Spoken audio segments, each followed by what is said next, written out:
Late Night, Iain Lee on Talk Radio.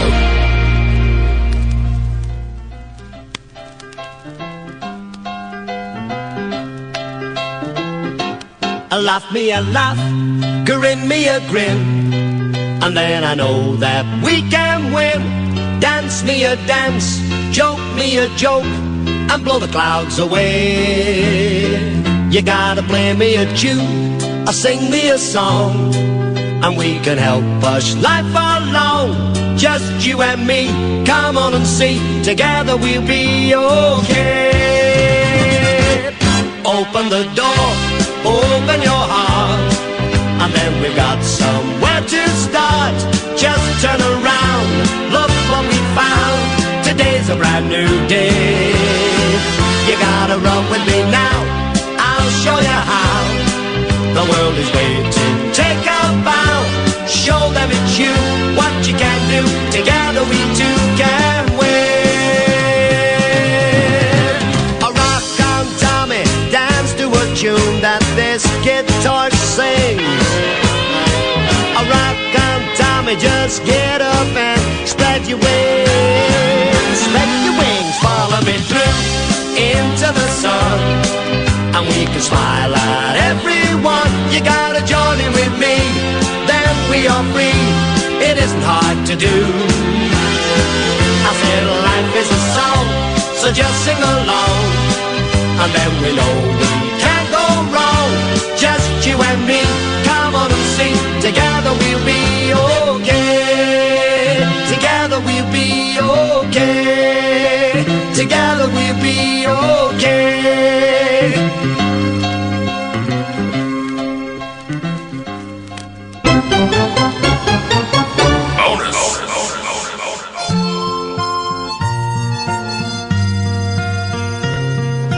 In my mind, I'm gone to Carolina. Can't you see the sunshine? Now can't you just feel the moonshine? And ain't it just like a friend of mine to hit me from behind? Yes, I'm gone to Carolina in my mind. Karen, she's a silver sun. You best walk her way and watch it shine. Watch her watch the morning come. A silver tear appearing, now I'm crying, ain't I? I'm gone to Carolina in my mind. There ain't no doubt in no one's mind that love's the finest thing around. Whisper something soft and kind, and hey babe, the sky's on fire, I'm dying, ain't I? I'm gone to Carolina in my mind. In my mind, I'm gone to Carolina. Can't you see the sunshine? Can't you just feel the moonshine? And ain't it just like a friend of mine to hit me from behind? Yes, I'm gone to Carolina in my mind. Dark and silent late last night, I think I might have heard the highway call. Geese in flight and dogs that bite, and signs that might be omens say I'm going, going, gone to Carolina in my mind. Now with a holy host of understanding round me, no, still I'm on the dark side of the moon. And it looks like it goes on like this forever. You must forgive me if it's up in my mind. I'm going to Carolina. Can you see the sunshine? Can you just feel the moonshine? And ain't it just like a friend of mine to hit me from behind? Yes, I'm gone to Carolina in my mind. In my mind, I'm gone to Carolina. Can you see the sunshine? Can you just feel the moonshine? And ain't it just like a friend of mine to hit me from behind? Yes, I'm gone to Carolina in my mind. Better make it back home again. The arrogant instruments and the strings, the cockiness. They're so arrogant. Gotta get back to Carolina soon. Carolina, yeah. I was reminded of this album by Danny Baker yesterday, who also gave me that bonus clip. I've been looking for that bonus clip for 15 years. He sent it to me. Treasure. 15 years I've been trying to find that clip. He sent it to me in an email. I'd forgotten. You'd not heard that version, have you, Catherine? No, I never heard that. That's from, okay, well, let's 0344 499 1000 is the phone number. Please, we're asking every caller this evening to take a breathalyzer test before you call in. If you are over the limit of half a shandy, you will be asked to sit this one out. 0344 499 1000 is the telephone number. So, 1968-ish, the Beatles were told, you guys have got so much money, you're going to have to pay, get this, 97% tax. 97% tax unless you do some stuff. One of the things they did, which I didn't know about this, they bought an island. For a while, the Beatles owned a Greek island, and the plan was they were all going to move over there and build on it and build homes and build a recording studio and record albums on a Greek island. It never happened, but they did buy the island. I know, isn't that insane? But they did buy an island, but they didn't go there. The other thing they did was they started Apple, which was there's going to be this big business thing, and they were going to make movies and make electronics. They had an electronics department of Apple called anyone? Zapple. That's right. And it was run by Magic Alex, who was a bullshit artist from Greece. Again, it's the Greek connection. Magic Alex is my favourite. He came up with all these inventions, didn't he? He said he could. To stop Ringo being behind Perspex or mufflers in the studio, he said, do not worry, I can, and I'm doing the accent, I will make for you an invisible force field of sound that will be invisible, but it will stop his drums bleeding into the recording. It never worked. Did they believe him? Yes, they did. John Lennon was doing what drugs were they at on? The time. Heroin was the primary I'll do it, yeah. one. Lot of stuff like that.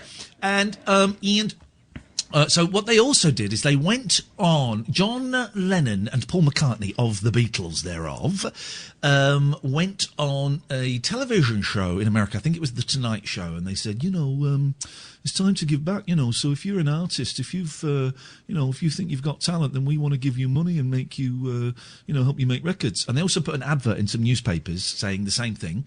And they were inundated with thousands and thousands of tapes, the majority of which were never even listened to. Now, here's a little side route we go down here, guys, and this is why I should be a lecturer in Beatles studies. Here's a little side route. One of the people, or two of the people, that sent in a tape but that didn't get listened to were Chris Seavey, a.k.a. Frank Sidebottom, and his brother. And they rocked up. They in the end, they came down from Manchester, and they went and they sat in Apple Records, and they said, "Yeah, we want to. We're not going to go until we get a recording contract." And in fairness, they were taken in and they recorded some songs, but they didn't get a contract. There were only a handful of people that got actually signed and got product released, and one of them, we're getting to the point where it's no fun anymore, to quote Crosby, Stills and Nash. Sans Young, that was before Young, ladies and gentlemen.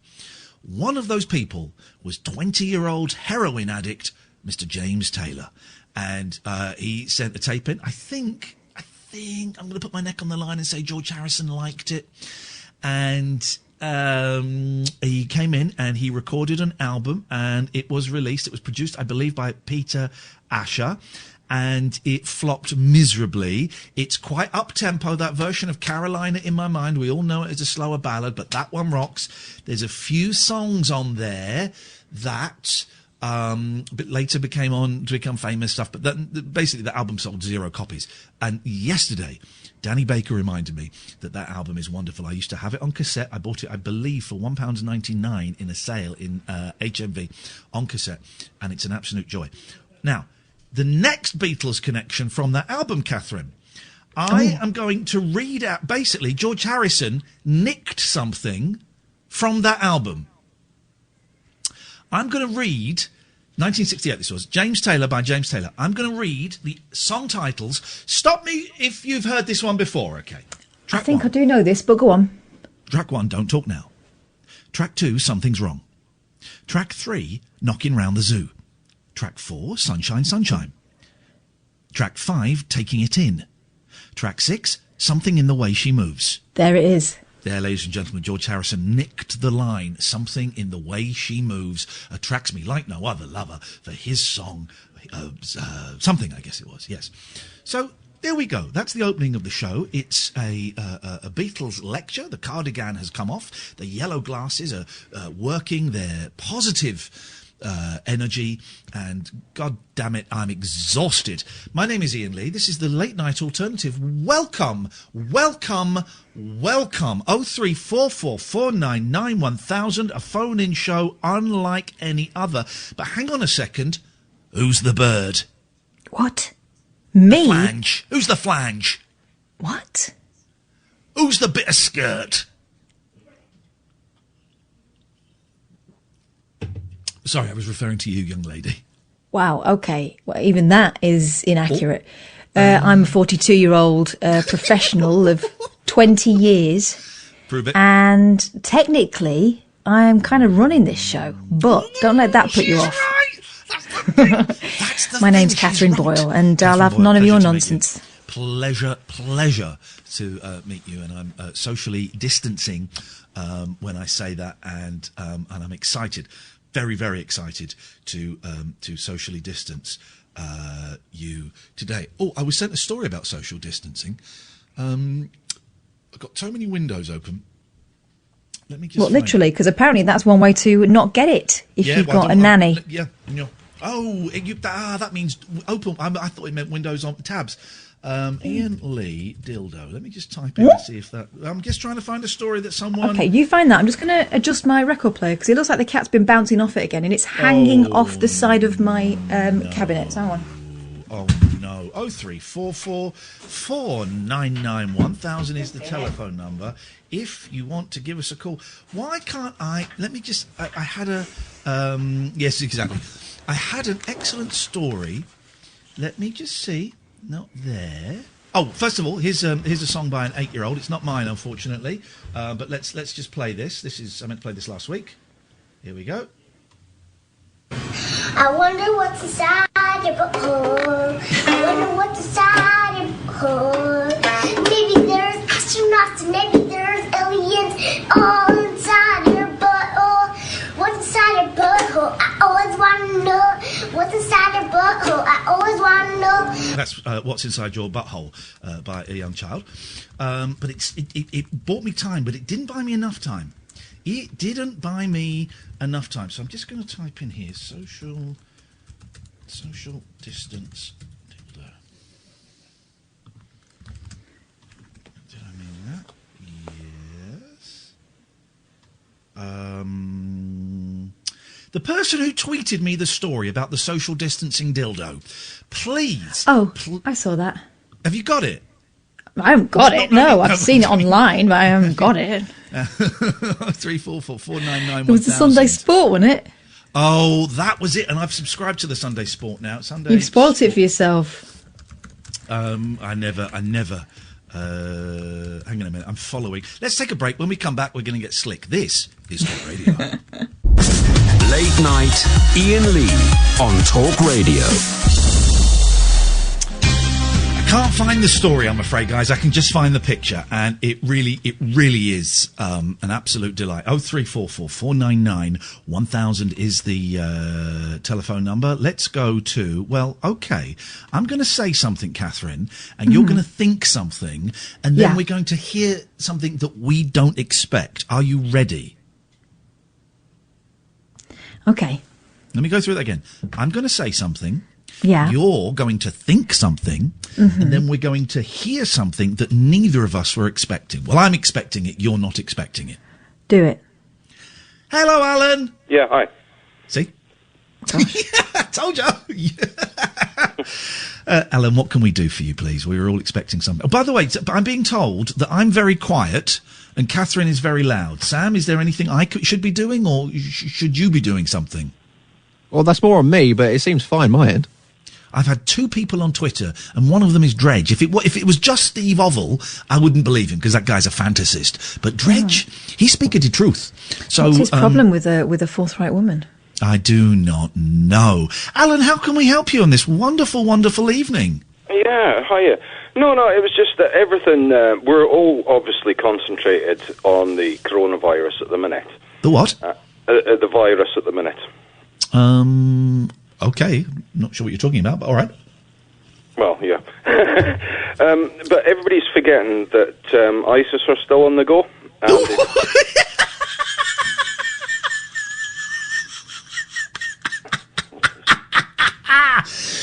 Okay, first ISIS call of the night. Yes, sir.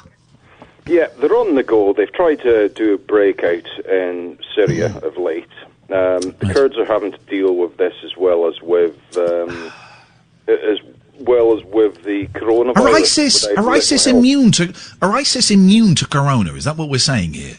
No, God, far from it. For them, this is they're using it as because the world's taken their eye off the ball. They're actually using it as a bit of a. If I was ISIS, well, don't breathe too deeply. If I was ISIS, I would say that I had invented coronavirus. I would try and get the credit for it. Oh, well, they usually take credit for everything else, don't they? Yes. I wouldn't be surprised if they did. Yes, to be honest. they haven't. But no, everybody's taking their ball off of that. My ball? Yes. Not put my ball anywhere near them. Well, yeah. Yes. But no. And what do you want me to do? Go and sort them out? So we need to be more alert in that direction too, God. I think we do need to be more alert. I mean, I've spent a lot of time dealing with them, interviewing them for, especially Brits and what have you, for a documentary. What? Oh, yeah. Right. Me likey. Yeah, so why? I've got truly world exclusive stuff. That's all. Well, no one wants to know. Why? This is why you're ringing. Why are you talking to them? Well, I actually fought against them, and then I was interested in, well, why did they join? What was all this shit about? Why? You were educated, you came from our democracy. Right, so what's the answer? What do they want? So why? Many different reasons. They're all making excuses now, to be honest. It's very, very few of them that will be the most honest one. Actually. Why are you giving them airtime and airspace? Why?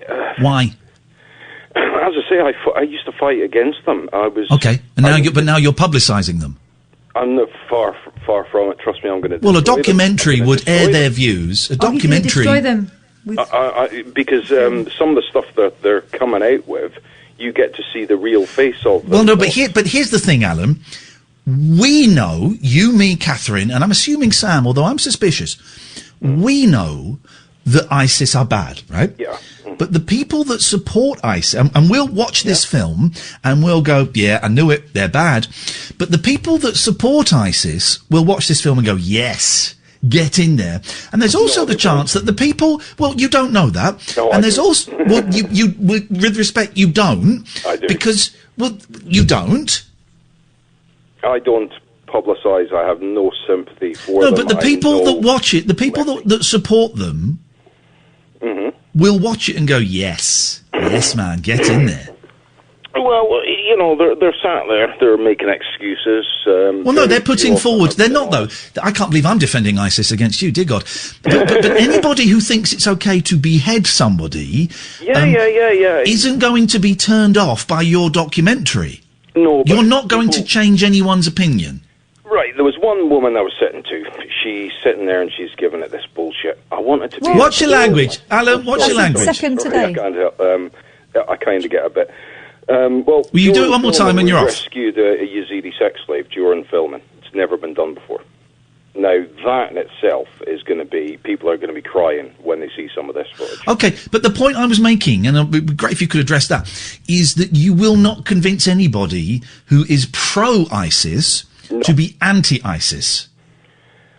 This is, my aim is that they stand trial in Syria and in... Okay, if you could address... this is the third time. If you could address the point that I was making, you will not convince anybody who's pro-ISIS to be anti-ISIS.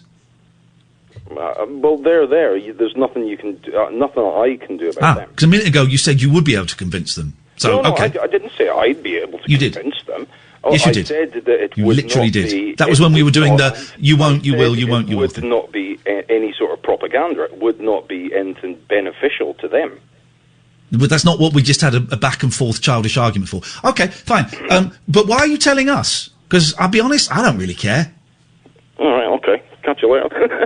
Bye. 0344 499 1000 is the telephone number. If you've half made a documentary that will never get aired, give us a call and tell us about it. Let's hear your story. He said he was going to destroy them. Laugh me a laugh, sing me a song. When you do nothing wrong. Do-be-da-bum, be-ba-da-bum, be-da-ba. I have I've eaten some bad lamb, and let's just say, how quickly food poisoning can happen immediately. Because I ate a bowl of bad lamb. And as I was putting the bowl in the dishwasher, I could feel the parting of, well, let's call it the Brown Sea. There was something asunder, and I had to dash upstairs. Here's the thing: hasn't stopped me having another 2 bowls of it though, because it may be poisonous, but it is delicious. Okay. Well, maybe we need a code word, and maybe for tonight's show we just don't play any low noises. But I don't know how quickly this stuff works. 0344 499 1000. Can I say this? And yes, I can say this because I'm a 46-year-old, nearly 47-year-old father of 2. And guess what, guys? I'm allowed an opinion. This person who's just tweeted Talk Radio is an idiot. I don't know who this is. George_551. You're as thick as anything. George is calling the coronavirus. George there's a new name for the coronavirus. It's called, here we go. It's called the cancel Brexit virus. This is what we're dealing with, guys. This is what we're dealing with. Thickos. The cancel Brexit virus must not win. It's killed off a lot of Brexit voters, which was its job. Now the Brexit media wants to destroy the government to get its own way. Are you insane, George_551? Are you insane? Hang on, is he talking about... What is wrong with these people? The Brexit media, or does he mean the anti-Brexit media? The Brexit media should be loving it, shouldn't they? The Brexit media loves it. Now we've got people who think that coronavirus was created to cancel Brexit. Right, well, this sounds a lot like some of the bullshine coming out of America at the moment, where they think that it's a democratic conspiracy, and actually no one is dying of it in hospitals. I was reading some idiot on Twitter today, just because I thought, how far will she... I'm assuming it was a she. Her surname was like 458735892. She's really let down the 4578392 family. She reckoned her brother-in-law is a surgeon at the hospital in Minneapolis or something, and they know that apparently the management there are fixing the stats so that they can claim more money for the hospital. Yes, but also it's a democratic conspiracy to undermine Trump. Yes, as if he needs any undermining. What is jojoba? Jojoba. Jojoba. It's an oil used in a lot of sort of skin products. Okay. In fact, I've got some upstairs in my cabinet. Pourquoi? What's the other oil? Jojoba, and there's the one... Coconut? Coconut. Coconut? Oh, I know what you're talking about. Say coconut again. Coconut. Kokomo. Say it. So what are you trying to say? Coconut. Mo? No, not Kokomo. So what are you trying to say? Coconut. Kokomo. Okay. What are you saying? What are you saying? I'm saying coconut. Kokomo. You know, big brown thing falls on your head. Oh, racist. What's the other thing I'm thinking of? Argan oil. No. Where are you rubbing this? They used to put it on shampoos, and the picture was like a thick leaf that was broken open and a clear... Oh, aloe vera. No, my name's Ian. Let's go to... God. Liam. Oh, hey, man. How's it going? Oh, Liam. Liam, it's so nice to speak to you. Oh, thanks, man. Oh, what's happening with you, brother? Oh, not much, man. Just phoning. Wanted to phone in to say hello. Sorry for I've not spoken in ages or listened to your show in ages, but yeah, we've noticed, mate. We've been disappointed in our behaviour. We've been disappointed. Turns out no one's been listening for ages. We got the figures today. Anyway, is everything all right with you, Liam? Yeah, so. I would say so. Yeah. Yeah, it's all right. Surviving. My friend Mika, you remember I saw when you played you did your show in Carolina, Brunswick in Brighton. Yeah, of course. So my friend Mika, he just moved into my flat today. So that's nice. Hey, that's good. That's good. Yeah, have you had him decontaminated and defleed? I did. Well, you know what? I can see. He's just left the room after you said that. Yeah, has he got the virus, Liam? Has he got it? Has he got COVID-19? Has he got it? Oh, Jesus Christ, I didn't even think of that. Oh my God, you mean you didn't even think of that? Well, I was more worried about the nits in his hair. Ask him, Liam. Ask him if he's got COVID-19, and if he hasn't got it, I can get my hands on it for him if he wants it. Tell him not exist. That's not exist. That's Bill Gates and... oh, God. Oh, Jesus Christ. Get him out now. Liam, kick him out. Kick him out. I can't, man. I can't afford the rent without him. Okay, well, in that case, you just got to bite the conspiracy theorist bullet, but we're all thinking of you. Hide all the tinfoil. Hide all the tinfoil. Yes, exactly. Have you written any songs recently, Liam? Yeah, loads. I write songs most days, to be honest. But yeah. I wrote a song yesterday, and I recorded it. I wrote and recorded it, and it took me 7 minutes to do the music, the bass line. There's a bass line in there, the vocals, the harmonies, and then to cut the beginning and the end off. 7 minutes. What's the quickest song you've ever written and recorded? Probably about 20 seconds, I reckon. So, okay. But, you know, that would just be, mucking about. Well, mine was not mucking about. Mine was very serious. And I was disappointed, Catherine, because I sent it to you. Yeah. And I said it took literally, I wrote quotes, I've got it in front of me. Can you tell it literally took 7 minutes? And you replied, ha ha, 2 minutes to find the uke. And that to me is dismissive of my art. Really surprised by that, actually, Catherine. Were you? Yeah, I was. Very dismissive. I would like to play the song for Liam, who is a professional musician, and for all of my fans out there. Go for it. So this took me 7 minutes, guys. Here we go. Oh, hang on. It's opening iTunes. Here we go. It's the $5 podcast.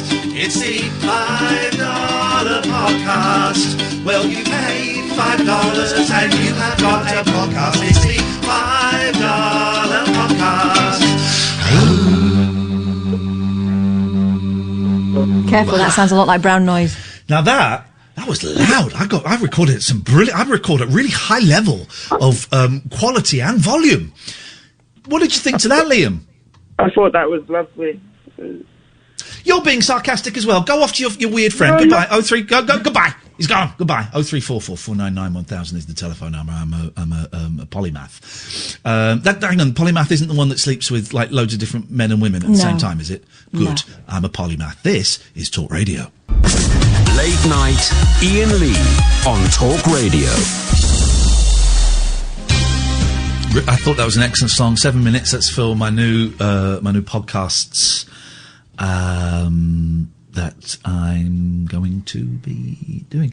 Did very little today. What did I do?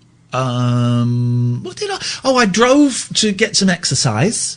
I drove to somewhere to get out for a walk to have some exercise, is what I did. But that is... Oh, I tried to get through to Mystery Hour on James O'Brien, but I couldn't. Well, the reason was, Katherine, and I think you'll enjoy this, is it was engaged, right? So I'm thinking, oh my God, I can't get through. It's got so many callers because it's so popular. But then I thought about it. I thought, nah, that doesn't make sense. No one's that popular that it's engaged. So I worked out all of his callers on Mystery Hour. Yeah, sure. Why the hell not, Sam? All of his callers on Mystery Hour must be actors. Gotta be actors, and they just close the line so that it sounds engaged. So people, it's the philosophy of FOMOS. I think it's called FOMOS, fear of missing out. FOMOS, fear of missing out on something. Yeah, and it creates hype. I mean, that whole place is riddled with hypocrisy and bullshine, but it creates hype. So that was, so I didn't get through. Tantalising me. Oh, Sam, listen to this. Katherine and I have made a decision, and I'm not saying this for entertainment purposes, but some of you may find it entertaining, but we had a little conversation on air last night, and I said, we can have this conversation off air. And we've had this conversation, and we have made a decision about one of our callers. Do you want to explain it, Katherine Boyle? Or I will if you want, if you don't fancy it. Well, okay. There is someone who's taken to calling us quite regularly who we've had this conversation with but doesn't register. I mean, he can't really engage fully. And so we've decided that it's probably best for everybody concerned that we don't put him on air anymore. Yeah. Because it can only go wrong. That person is Katherine Boyle. No, I'm joking.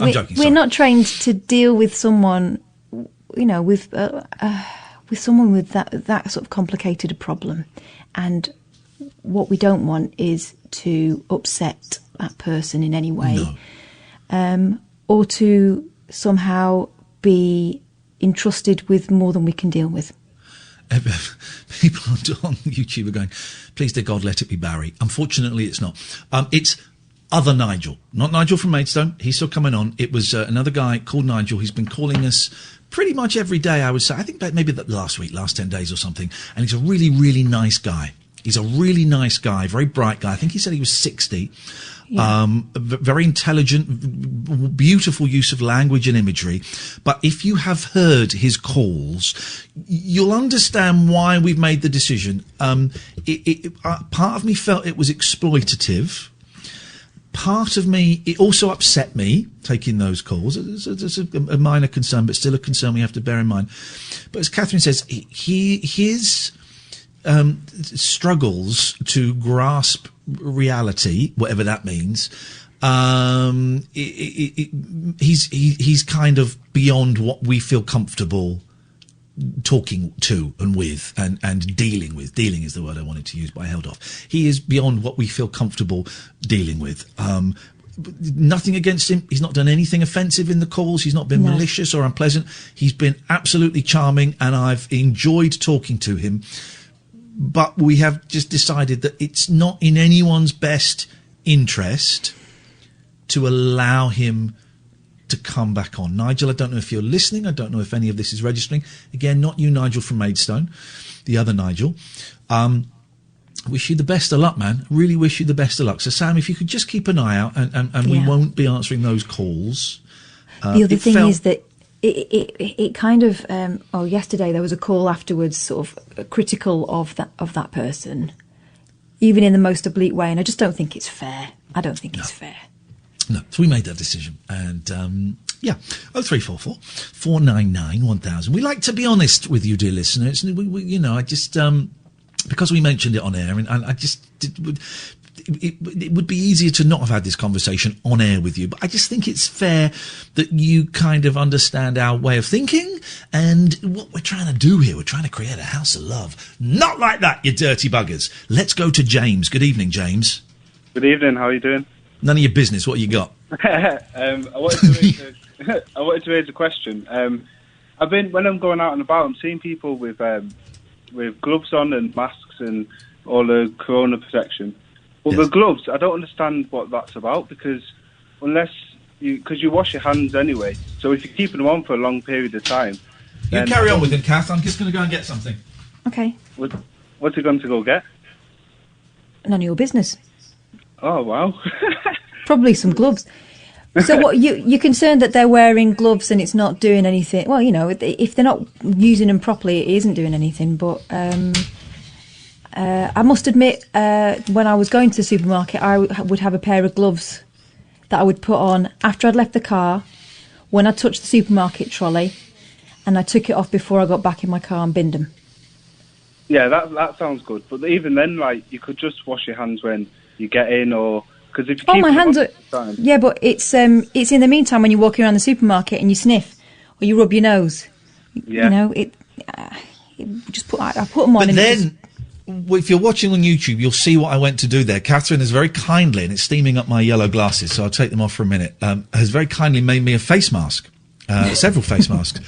And she's given me one for a child, even though I have 2 children, so I've got to pick which one I want to live. Well, he's got one favourite, so, yeah. The youngest. And the problem, I get the thing about gloves, but also the problem with face masks, James, is that people don't know how to use them. I don't know properly, and I'm going to read up on it. But apparently lots of people, when they're out and about, they will take their face masks down to take a phone call.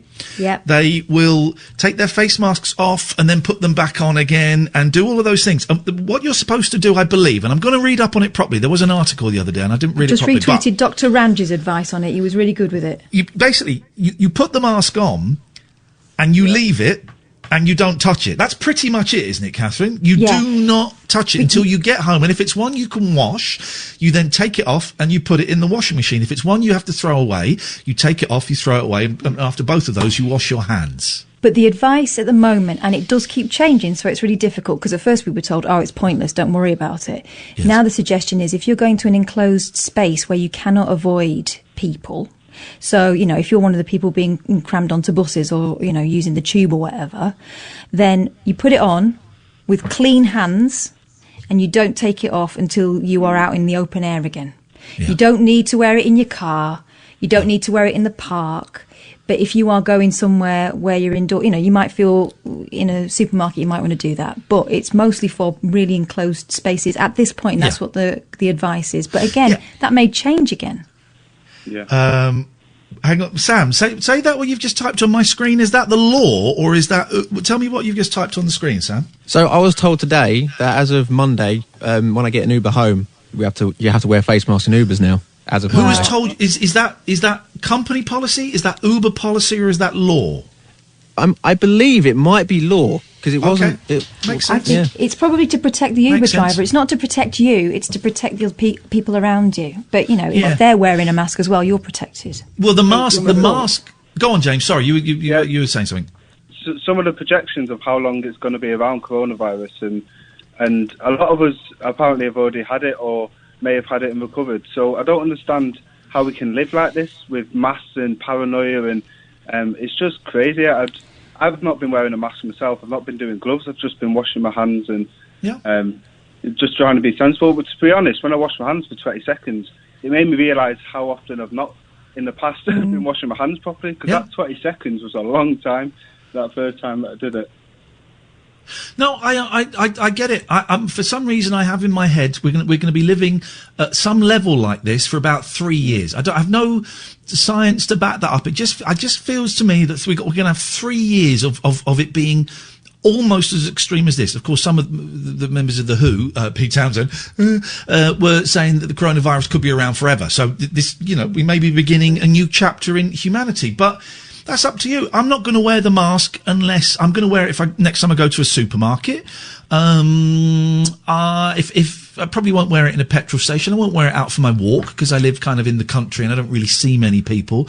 But it's kind of good. We'll have some fun with it on the show on Sunday, of course. Have a little laugh. But it's kind of good to have it. But yeah, washing your hands, not touching your face. You know, our phones must be covered in that crap. Yeah, well, the other thing about the masks is when you've worn them, you've got to get them home and wash them again. You can't just keep wearing them and wearing them. But I think the reason why they want members of the public to go for cloth masks is so that they don't use up the medical grade ones. Well, as you know, if you're watching yesterday's stream, I can help with the PPE. I have the perfect way of making your own PPE. You get those transparent file binder things. You put some glasses through. You have PPE. So honestly, I don't actually see what the problem is. I do think some of those nurses have been whinging a little bit too much. Jamie, really nice to talk to you. Thank you. 0344 499 1000 is the telephone number. This is Talk Radio. Late night, Iain Lee on Talk Radio. We are close, Catherine, to selling 250 tickets for this Sunday's lockdown rabbit hole social distancing Zoom special. £6.50 a ticket. You only need one ticket per household. That's amazing value. £6.50. It's going to be at 6 p.m. UK time, which I guess is like 1 p.m. in New York and maybe 10 a.m. in Los Angeles. And then you work it out. But you can watch from anywhere in the world. You can watch from anywhere in the world. It's £6.50. If you go to iainlee.com/event, iainlee.com/event, you can get the tickets. I'm just going to post the link. There we go. The link has been posted on my Twitter. £6.50 for at the minimum an hour. We are going to do our best to make it family friendly. I have to warn you though that we will be taking phone calls during the show. We can't, we're not going to let, if we hear anything rude, we're going to stop those phone calls, but that rude things may get through. And also it's on Zoom. And I found out how people hack Zoom chats, Catherine. Basically, they spend all day just typing in sort of random numbers into Zoom. I think there's a slight pattern. In the hope of flashing up like some porn or some Nazi stuff. God. Well, I went to Will Guyot's birthday party on Zoom, and it was really nice. And but I got in 10 minutes late. I missed the Nazis, and apparently they were giving an actual lecture on Nazism. And then those guys are very prompt. Then there was some people. There's some other rude people came in, but it was very funny. We were all just sat there going, "Oh my God, what is this?" So we may get a little bit of that, but we're going to do our darndest to make sure we don't. It's going to be between 6 and 7 this Sunday. I've not quite worked out the social distancing. It's being done at my house, and I don't really want Katherine to come into my house, but she's getting, you know what she's like, she's getting a little bit, I'm not driving for an hour if you're not going to let me in. My health is my life and my career. I'm Joe Wicks before Joe Wicks. I'm Joe Wicks' dad. I'm Joe Wicks' fat uncle. But it's going to be a lot of fun. We're going to play some games. We're going to sing some songs. We're going to take some phone calls. It will probably be a technical car crash. It's the only time you're going to see me and Kath together this month. It's the only time you're going to see me and Katherine together this month. £6.50, ladies and gentlemen. I call that a bargain. The best I ever had. Second Pete Townsend reference of the evening. Let's try this. Let's try this, because I'm a sucker. I'm a fool for punishment. George, impress us. Hello. You've invited anyone who's making a documentary to call in. Jesus. God, so, have you ever heard of a company called Octopus TV? I'm going to say no, and you're going to go, really? No. So, no. No, I'm making a 1 hour documentary with a gentleman called Andrew Eborn. He runs Octopus TV. Is it about a phone call you made once? No, it's titled Making a Profit, subtitled Under the Rainbow with the Spirit of Truth ? Okay. and it I would have just said the spirit of truth, and that kind of implies the question mark with the spirit of truth.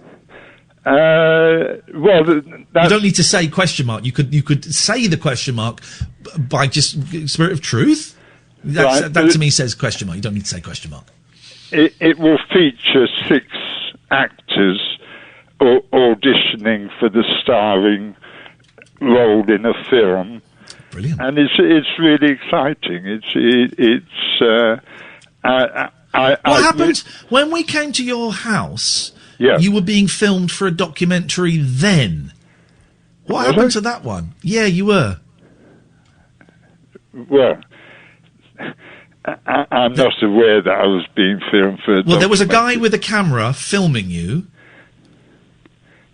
Yeah, but I don't think it was for a documentary. I thought it was for a podcast. No. We recorded you for a podcast. He was your fella. There was a guy there with you who had a camera who was filming you. Was there? Yeah. Yeah. I can't remember. Don't do drugs, kids. Don't do drugs. The 2 straight people that were there remember it. The one stone guy doesn't remember it. Don't do drugs, kids. Yeah, but I think it's really exciting. I think this documentary is going to go. I'm drinking cream soda right now. I'm drinking cream soda, and I think cream soda, George, is the most underrated drink in the world. When I got married and we got in the back of a Rolls Royce to go from the church to the party, I don't know why they call it a breakfast. It was in the afternoon. They should call it like tea, wedding tea. My wife had a glass of champagne. I had a glass of cream soda. That's how highly I rank, and I said rank, cream soda. What underrated drinks, George, do you rank highly? Orange juice. No, orange juice is very highly ranked already. I'm talking underrated. That's a really highly rated drink already. Underrated drink. I don't have any underrated. You don't have any underrated drink that you rank highly? No. Thanks for your call. 0344 499 1000. And that is tonight's phone in. Which underrated drinks do you rank highly? Orange juice doesn't count, Catherine. It's incredibly rated. No. You got to think Dr. Pepper. You got to think Dandelion and Burdock. You got to think not your top row of drinks. No. 0344 499 1000 is the telephone number. If you would like to dial those numbers into your phone, it'll come through. You speak to Sam. He will take your name and he'll call you straight back. That's it. That's it, guys. Not like that charlatan, Mr. James O'Brien, who just switches off the phones, puts out an engaged tone, and then has actors on playing characters on his thing. Next word is bellend. What's a bellend? Qualification? You're listening to James O'Brien. If you build it, they will come.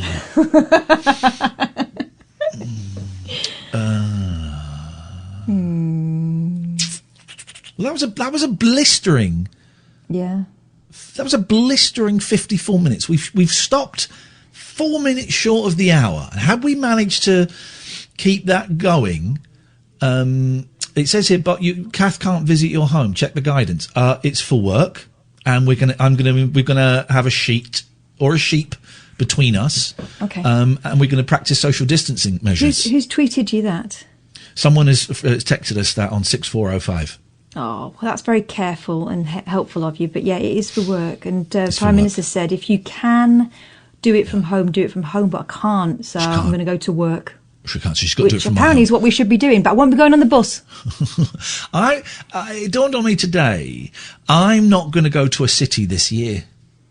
I will not be going into a city this year. Isn't that something? Isn't that something? I won't miss it. Nah, I won't miss it. I've not been out for about 3 days. So I went for a nice walk on Coombe Hill and I spat at Chequers. I could see Chequers and I spat at it.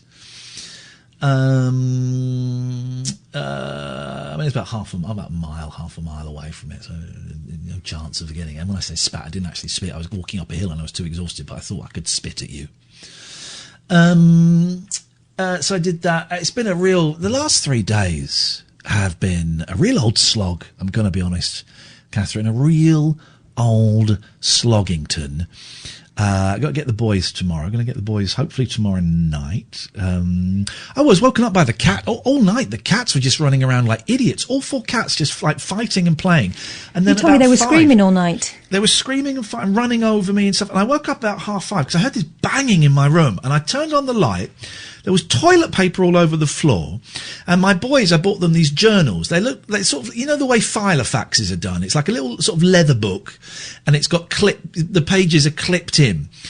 All of the pages of one of these diaries were all over the floor. And I found out they were in the bathroom and in the hallway. And I saw George running out of the room with one of these diaries clipped to his back. I have absolutely no idea. And it was clipped to his back. Lucky did that. So I think they did. And so I got up thinking that Big Boy, the stray, had got in the house. So I'm 5:30 in the morning. I'm going, Big Boy, Big Boy. And I'm looking everywhere. I couldn't find it. I went back to bed. And then about 11 o'clock this morning, I went upstairs when I finally got up. And all 4 cats were in the loft room. And the 4 of them never hang out together. And they were all just sat there looking at me. And somehow they'd opened the door to the loft. And the diary was right in the corner of the loft. And I've absolutely no idea what happened or what went on. And it really peed me off. Really peed me off. What I want to know is what they were writing in the diary and had to rip out. I can't Filth, probably. You know what they're like. Lousy poor writing. Very poor writing indeed. I've done this. This is a good joke. I've got like a pond at the end of my garden. You're never going to believe what I found in there. It was disgusting. It was disgusting. Do you know what I found in there? Oh, it was horrible. Frog's porn. Frog's porn. Oh, yeah. Okay. You're supposed to go no. No. It was frog spawn. Frog's porn. Gosh. But a frog in fishnet stockings. Hi, Chihuahua. 0344 499 1000. This, dear listener, is Talk Radio. Late night, Iain Lee on Talk Radio.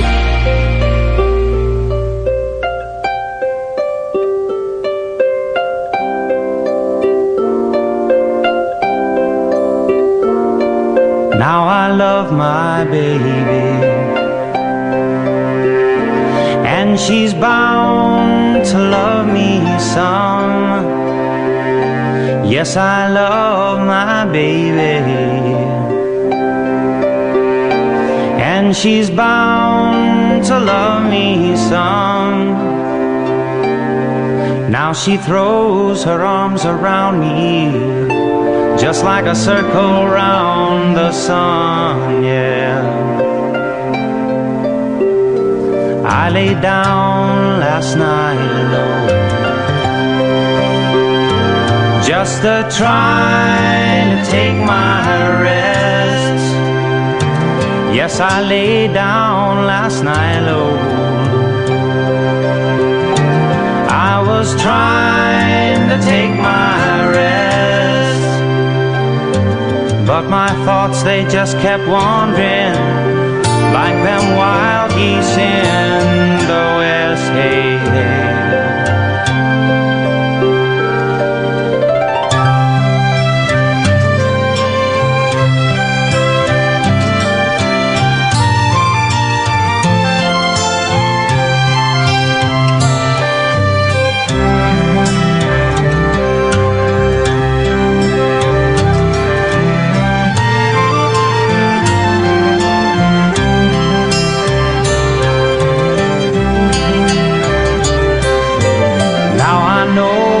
Sunrise, yeah. It's gonna shine in my backyard someday. I said I know that sunrise, sunrise, sunrise. It's gonna shine in my backyard someday, hey. And that wind is just bound to rise up, gonna blow all my blues away. Hey, hey, hey, I love my baby, and she's bound to love me some. Hear me say that I love my baby, and she's bound to love me some. Now she throws her arms around me, just like a circle around the sun. Yeah.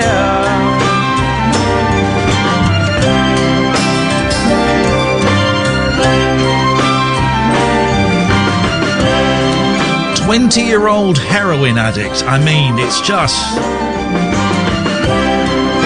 When I was a junkie, I couldn't do anything. I could barely boot up the PlayStation.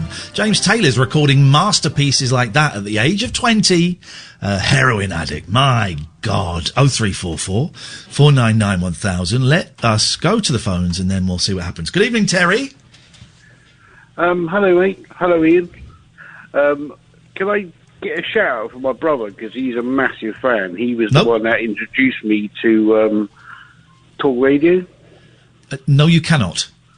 Oh, I didn't. Unlucky. Oh, damn it. I was just going to say about, like, you know, like the face masks and stuff.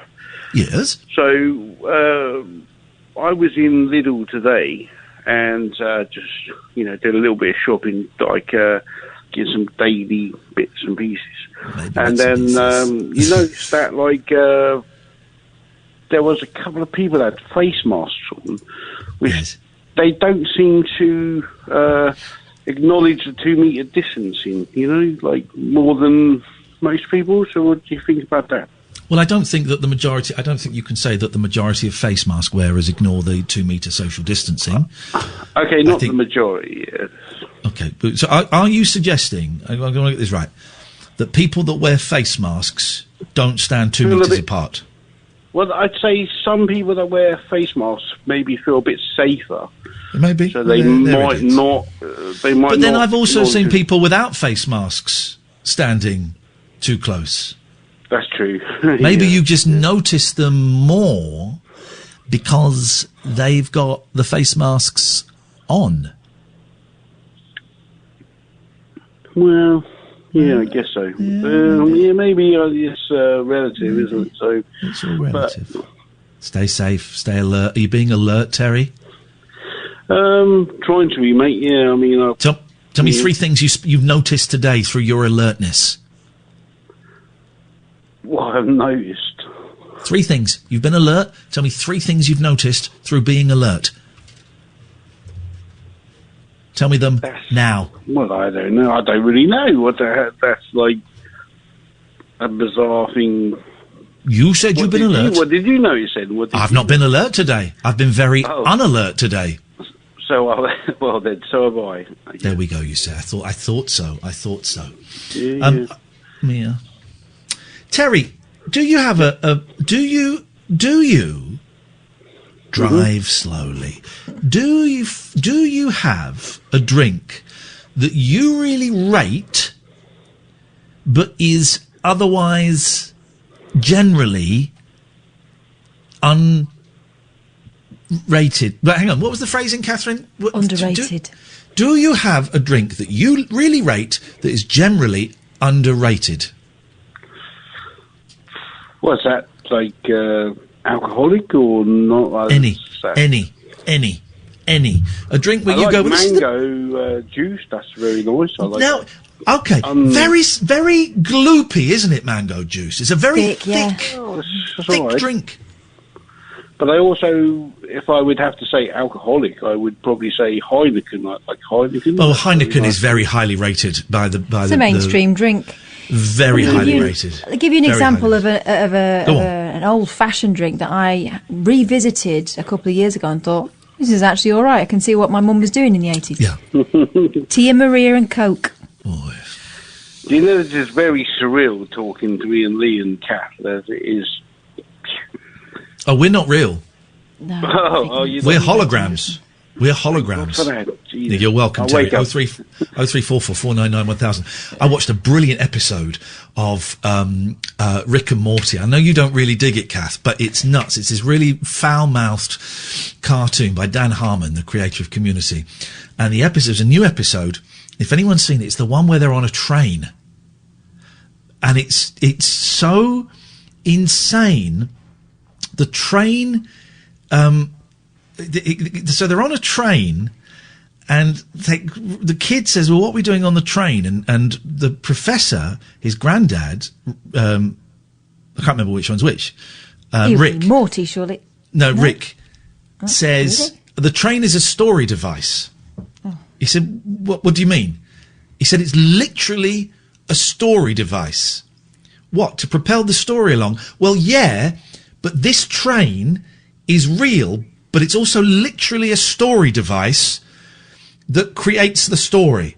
And it goes, and it gets very... Then Morty starts complaining about how meta it's getting, and Rick says, well, then stop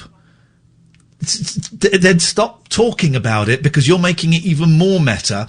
And then there's a bit where they travel into another dimension, and he says, is this canon? He says, well, I don't know. Anyway, it's really hard to explain. It was really hard to follow, but it was insanely good. It was insanely good, Catherine. I don't hate it. I just find it a little bit scratchy. Yeah, I know what you mean. I love it. I love it. I'm going to do them all. I'm going to start from day one. Excuse me. Oy. And it's that lamb. It's that off lamb. It may also be punishment from God. I'll tell you why in a second. Let's speak to Wayne's World first. Good evening, Wayne's World. Hello. Oh, blimey. Hello. You, Kath, you lead this one, please. I can't. I can't find the right end of this paper bag that he's in.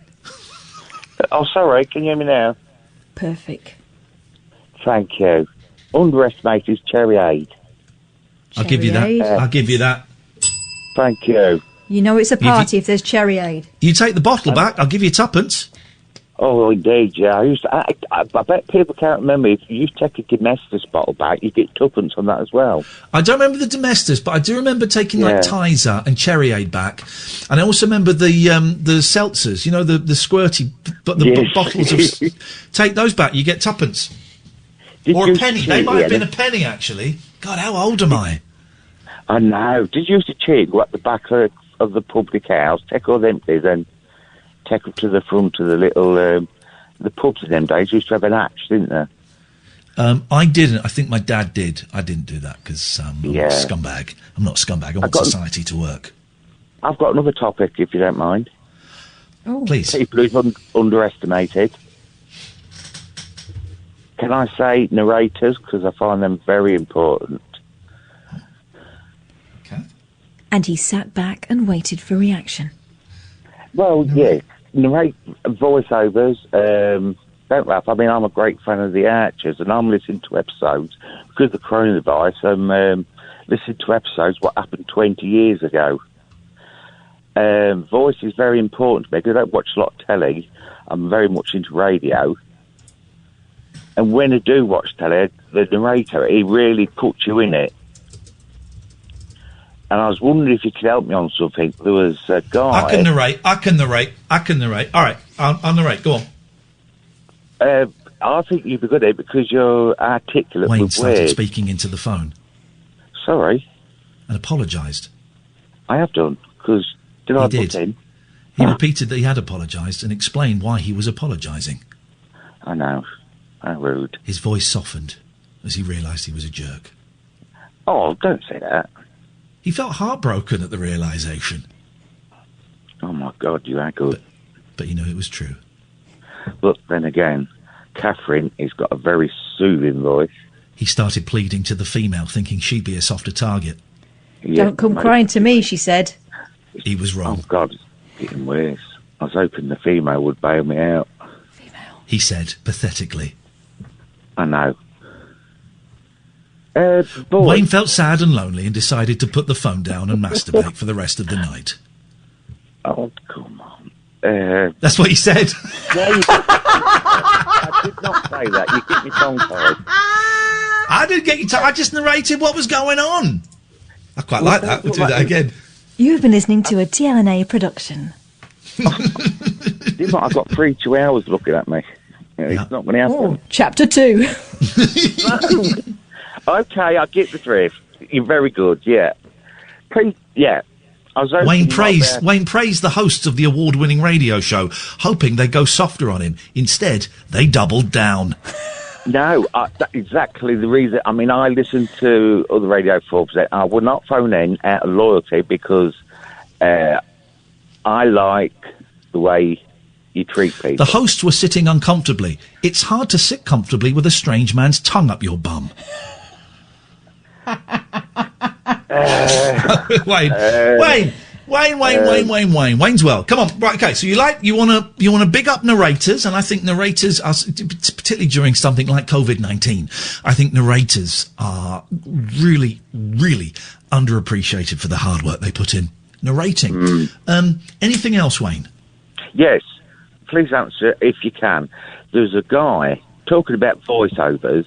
Yes, he used to be on a train announcer, and he's got a real deep baritone voice, and he became, well, very famous for his voice, and he was noticed by a producer who was actually travelling on a train, but I've been trying to find out who he is, a tall black guy.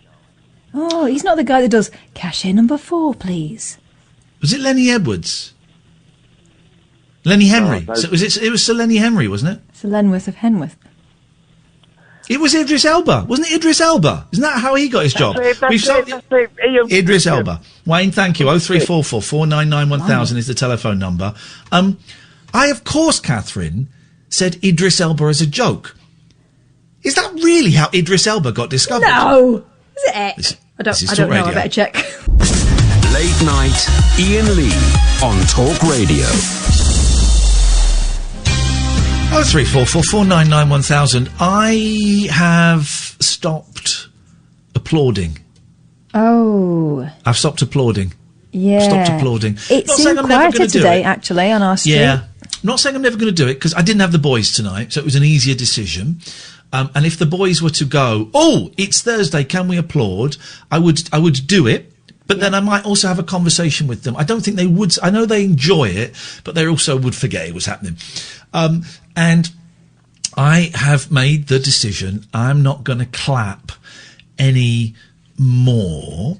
And I've got loads of reasons for it. The one is no nurses or anybody, NHS frontline staff live near me, so they ain't going to hear me doing it, right? I think that I always speak honestly about the NHS, and I've had a few issues in the past with them, and I've spoken about those. But I think I speak on a national radio station, and speak and praise the NHS for what they're doing now. I said, particularly around this whole coronavirus, I have nothing but respect and admiration. And, and so I use this platform to speak positively, which I think does more good than me applauding. And I also just think that applauding lets the government off the hook. I think it's like a cheap magician's distraction trick. It's all look at this, when really the government is killing people, I think, with their new policies, and they could be doing so much more, and they have allowed members of the nursing and the medical profession to die, and they've been shit at getting the equipment that they need. Because when they say they've got 1 million or 1 billion or whatever it is pieces of PPE, that could be like they count like one glove as one piece. Gloves at one point. They count everything in singles, right? So it's all a con.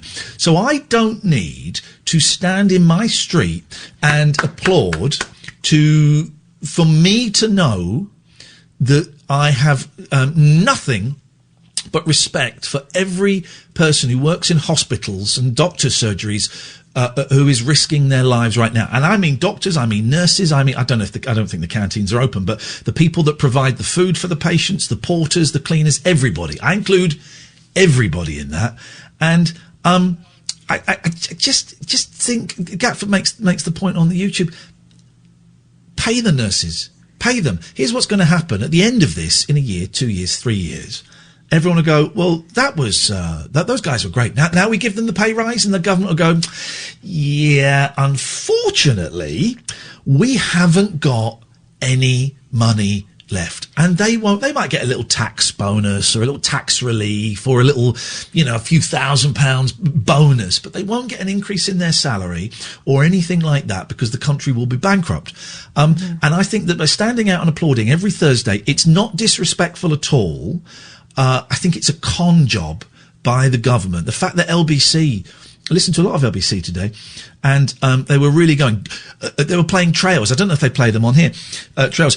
8 o'clock, join us on LBC as we applaud the NHS and all key workers. Dun, dun, dun. Right. And the BBC show it, and the BBC do it, and it's become a big, big thing. And the first time, nice. I missed the first time. Second time, nice. It was actually really moving to start with, wasn't it? Because almost as spontaneous. It wasn't quite spontaneous, but it was almost spontaneous.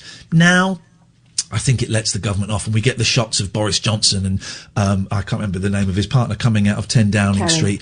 And they're applauding, and we get these, and there was a very weird shot of Eamon Holmes, who I like, and coming out of his house a few weeks ago and applauding, and Ruth, and you think, who's filming that? Who's filming that? The person filming it isn't applauding. So what is it? And I've really thought about it, and I'm done with the applause. I don't need to do that to show my respect for those people that are risking their lives. Okay. We did. Not that I disagree with anything you've said there. And I do worry about this kind of hero narrative. The people that work for the NHS are heroes in so many ways, but they shouldn't be risking their lives in so many ways because of a lack of equipment, which has been, part of this problem. Why did we clap? The girls like to clap. My parents are over the way. It's kind of something that we do together. We've got an elderly neighbour who pops out, and everyone sort of gives him a wave, and there's a little chat that goes across the road. It's kind of a little check-in because he's quite proud and he won't ask for help. So that's kind of why, but I do completely understand why people's enthusiasm for it is waning, because it does feel like it's something to keep us busy, make us feel like we're doing something when actually we're at the mercy of these decisions. When we spoke about this, maybe we spoke about it at the weekend, you were a little more... And by the way, I'm not judging anyone that goes out and claps, and I'm not judging anyone that doesn't go out and clap. You do what you want to do. You do what you want to do. I certainly don't feel any pressure to go out and clap. It's not as if I'm worried what my neighbour's saying. I don't care. I know my reasons are true. But when we spoke at the weekend, you were a little more surprised that I decided you're a little more in favour of the applause than you sound this evening. Oh, I've had a crap day. But I'll be honest, I've had a crap day. I find it very difficult to, get the enthusiasm for anything. But I know I'm getting really weary of obvious bullshit. I'm getting really weary of it. The guy on BBC News talking to Fiona Bruce and saying, oh, well, it's obviously difficult for nannies to socially distance, but if you keep a window open, I'm thinking, is this real life? Is this happening? Intelligent people are having to spout stuff that they know is hollow. And we're supposed to, blithely, we're trusting them with our lives and the lives of our parents and people that we love and people that are going to work. Because the thing today about, when we said go to work, we didn't mean go on the public transport if you can avoid it. Well, here's the thing, guys. People don't go on public transport out of choice. It's expensive, it's crowded, and it ain't best. Now they're shaming people for going to work when they were told to go to work. They did announce today they're spending $2 billion on making it easier to walk and cycle to places. So that's good. Where I live in the commuter belt. Nobody can afford to live in London, so they all pay extortionate prices to stand on a train. And I'm saying standing because it's very rare that you get a seat from here. People who work in London thousands of pounds. People who work in London do not live in London because you can't afford to live in London. No. Anyway, I'm just putting that out there. I'm not clapping anymore. And you wait. There'll be a tweet from someone. There'll be a tweet from someone listening. There'll be a tweet from someone who has the radio on, let's say, not listening. Yeah. Saying what a scumbag I am for for not supporting our nurses. That's what we're going to get. It's not about Keep that. an eye out. It's not about that. It's not about that at all. And I also dislike this kind of English exceptionalism. I'm not going to say British. And this idea that everyone else is going a different way. No, we're going a different way. Northern Ireland, Wales and Scotland have all decided that they're going to stay in. Yeah. It's England that have decided that they know better, because all this bullshit about we're made of sterner stuff and, all this, it's not about that at all. We're either going with the science or we're not going with the science. And I think we all know that, actually, when it comes down to it, the money talks more. 0344 499 1000. Let's go to Julian. Good evening, Julian. Hello, guys. I've got a little extract from 1984 that you made me think of. Okay. The horrible thing about the 2 minutes hate was not that one was obliged to act a part, but that it was impossible to avoid joining in. I haven't read 1984 since I was about 15, and I don't remember it very well. But I think I'd love it. In fact, I'm going to get it and I'm going to read it. Well, it's on at the moment. It's happening. Yeah, you're part of it. Well, I was actually going to share with you a overlooked drink. Yeah, go on. Purdy's. Now, hang on. What is Purdy's? Because I've had Purdy's. Is it that overlooked that you've never even heard of it? I've had a Purdy's, but I can't think what a Purdy's is. All right, in your mind, head over to the fridge at the petrol station. Yes, sir. And past the Diet Coke and all the other drinks that are available, right at the back, you have a nice... It's silvery, but it's not shiny. It's like a matte finish, wrapped in foil, effervescent, multi-vitamin drink. Oh, isn't it like a fizzy water? It's better than a fizzy water. Oh, so I'm so sorry to have offended you, Julian. I apologise. And there's a black version of it, which is cherry, but the original is the best. But I'm not much of a fizzy drinker, but I will have a Purdy's now and then. All right. And a friend of mine, my mate Dave, saw me with this Purdy's drink, and he just sort of burst out laughing. Oh. And he's like, "You're drinking a Purdy's." No one drinks a Purdy's. Ashamed. Yeah. Don't be drink shamed, Julian. You drink whatever you want to drink. But then Purdy's between us became the sort of like in joke, and it's sort of synonymous with something that is actually really good, but kind of overlooked. So I could say like Iain Lee is the Purdy's of the overnight radio host. This show is Purdy's. I like that. I'm writing that down. I'm having that. Purdy's. All right. Yeah. Have that nice one on me. Have a Purdy's on me, Ian. Julian, thank you. That was a very Purdy's call, my friend. 0344 499 1000. You can watch half of the show. When I say half of the show, I mean me. On YouTube, youtube.com/Iain Lee. There's a live feed. We've got 337 people, which is, I think, one of the highest numbers we've had. If you're watching, please smash that thumbs up button and subscribe. I want to get to 9,000 subscribers. And we've got some great mods. We've got Matty, we've got Danny, we got Pete, we've got Gatford. Amy is now a mod. Catherine is also a mod. Yeah. Catherine, why did you time out Hasmongrel? Lippy. No, hang on. His tweet was... Yeah, I swore, 1984 is so off. 1984 is so good. Oh, see, he's got... I'd missed that one before. For lip, yeah. I thought you disagreed with him on... Here's the difference. When I swear, it's very light and it's very measured. I don't know how many times I'm going to do it. When the listeners do it, normally it revs up to a big one. this with her. Let's go. No, let's. And I'm sorry, Miss, as well, for messing with you. Punish me. Not like that. Oh, that sounded kinky. That was weird. But I mean, if you wanted to, no, okay, cross the line. Let's go to. She's got more experience than me, and she's a trained journalist. Okay, guys, so you shouldn't be laughing at it. You're encouraging lewd and misogynistic and old-fashioned behaviour. I was doing a satire. Actually, I was doing a satire, and everyone that laughed, you are scum, and I apologise on their behalf. I apologise on man's behalf. And also, anyone who laughs will get beats. So tempted to laugh. Let's go to Dave. Good evening, Dave. Hello, yes. Yes, Dave, what have you got? I just, referring to something one of your other callers said, I noticed that the government wouldn't have actually had to use the phrase "save the NHS" if the Tories hadn't actually been trying to destroy it for so long. Okay. They've been cutting back and basically ruining it. Yeah, okay. I'm a little wary of going too far. Yeah. Down. But anyway, that brings me on to my reason for my call. Yes. New government advice says: stay alert, stay home, save lives. Stay alert, huh? So what they mean is be alert. Your country the world needs more alerts.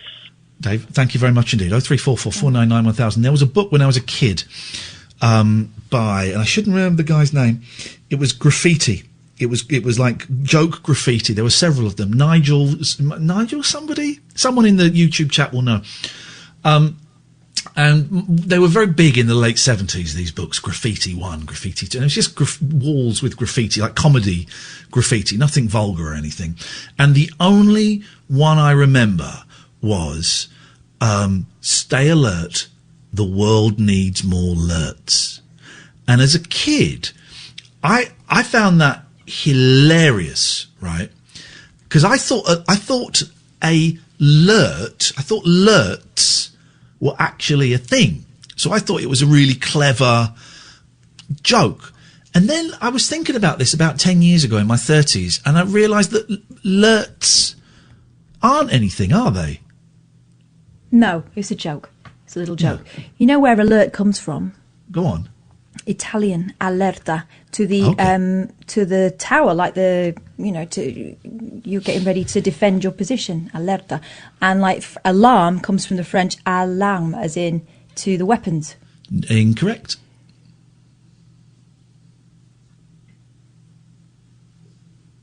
Proceed. So you would like to learn?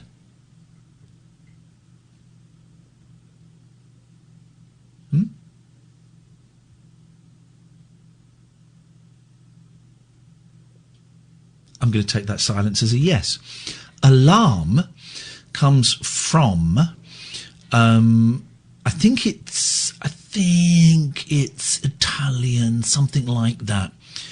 And what they used to, years and years and years ago, they would have one llama in a field of sheep.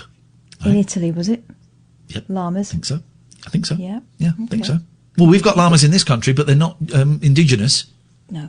We've got quite a few things in this country that aren't indigenous. You know what I mean? And what would happen is if a wolf or a fox was coming to attack the sheep, the llama would start screaming. And so... What? Hang on. What now? A screaming llama? And the shepherd would go... How did that go? It's a llama! It's a llama! It's a llama! Quick! We got to shoot the fox! It's a llama! It's a llama! It's a llama! A llama! Alarm!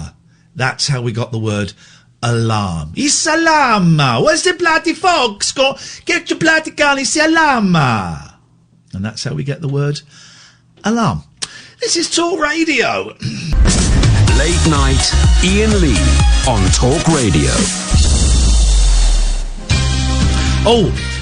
Beatles Education Night, and Dave has reminded me inadvertently. I wonder if I can find a clip of it. Hang on a minute. Let me just hang on a minute.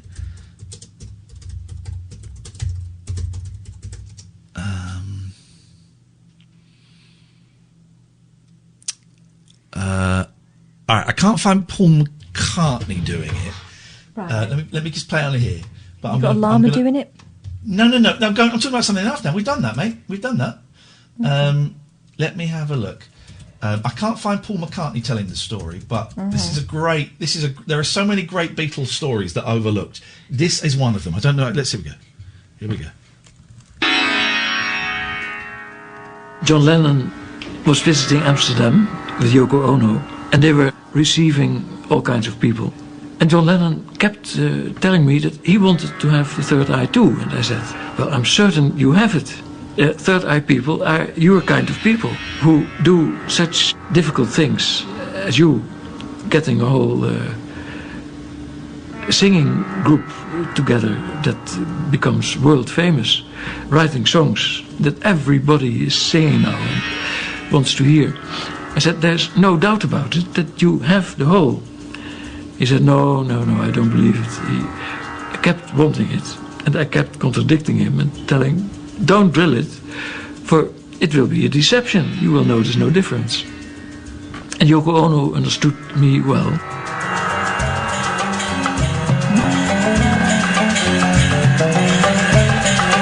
It's come up on the screen. Here's a quote from from Paul McCartney.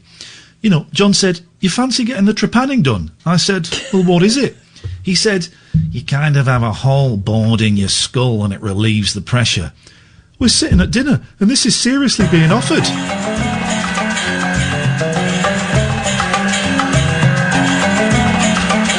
It's going to come back to the next. Hang on. Now, you know, this wasn't a joke. This was like, let's go next week. We know a guy who can do it and maybe we could all go together. So I said, look, you go and have it done, John, and if it works, great. Tell us all about it and we'll all have it. But I'm afraid I've always been a little bit cynical about stuff like that, thank God, because I think there's so much crap that you've got to be careful of. But John was more open to things like that. Yeah, that's right, the Beatles nearly all got trepanned. Holes in their heads. My youngest was threatening to trepan her sister a few months back. She'd been watching Horrible Histories. She had a stone and a wooden spoon. A stone and a wooden spoon was going to do it. Holy jackamoly. Yeah, that's creepy stuff coming from an 8-year-old. Wowzers. Time for some trepanning, she said. Wowzers, man. Whoa. Put that down. The two movies I want to see about the Beatles are... Also, by the way, that yes. McCartney impression, it started out Paul McCartney and ended up me. Okay. I want to see a film about the Beatles getting trepanned. I also want to see a film about Paul McCartney being put in prison in Japan, trepanned and japanned, because he went to prison for like about 12 days. And what were they calling him yesterday? They got him to sing yesterday. I thought the prisoners were calling him yesterday. He couldn't speak Japanese, and they're like proper gangsters in the like Yakuza and stuff. He couldn't speak Japanese, and they couldn't speak English. So he would say things like Mitsubishi, and then they would reply with words like Marlboro. And they would just have conversations back and forth with brand names from the respective countries. And he was like stripped naked, and I think the guards were a little bit rough with him. And he wrote a book about it called something, what was it called? Nightingale Diaries or Butterfly Diaries or something. And he wrote a book. I think he hand wrote it, and he's locked it in a vault. And he said no one is ever going to see it until he's dead. And I just find that the most fascinating period in rock and roll. You know his kid brother, you know how good they are at getting hold of their siblings' diaries. I wonder if we slipped him a fiver if he'd get it for us. Let's speak to Mr. Michael McCartney at some point. We've got loads of calls. Let's go to Nicky. Good evening, Nicky.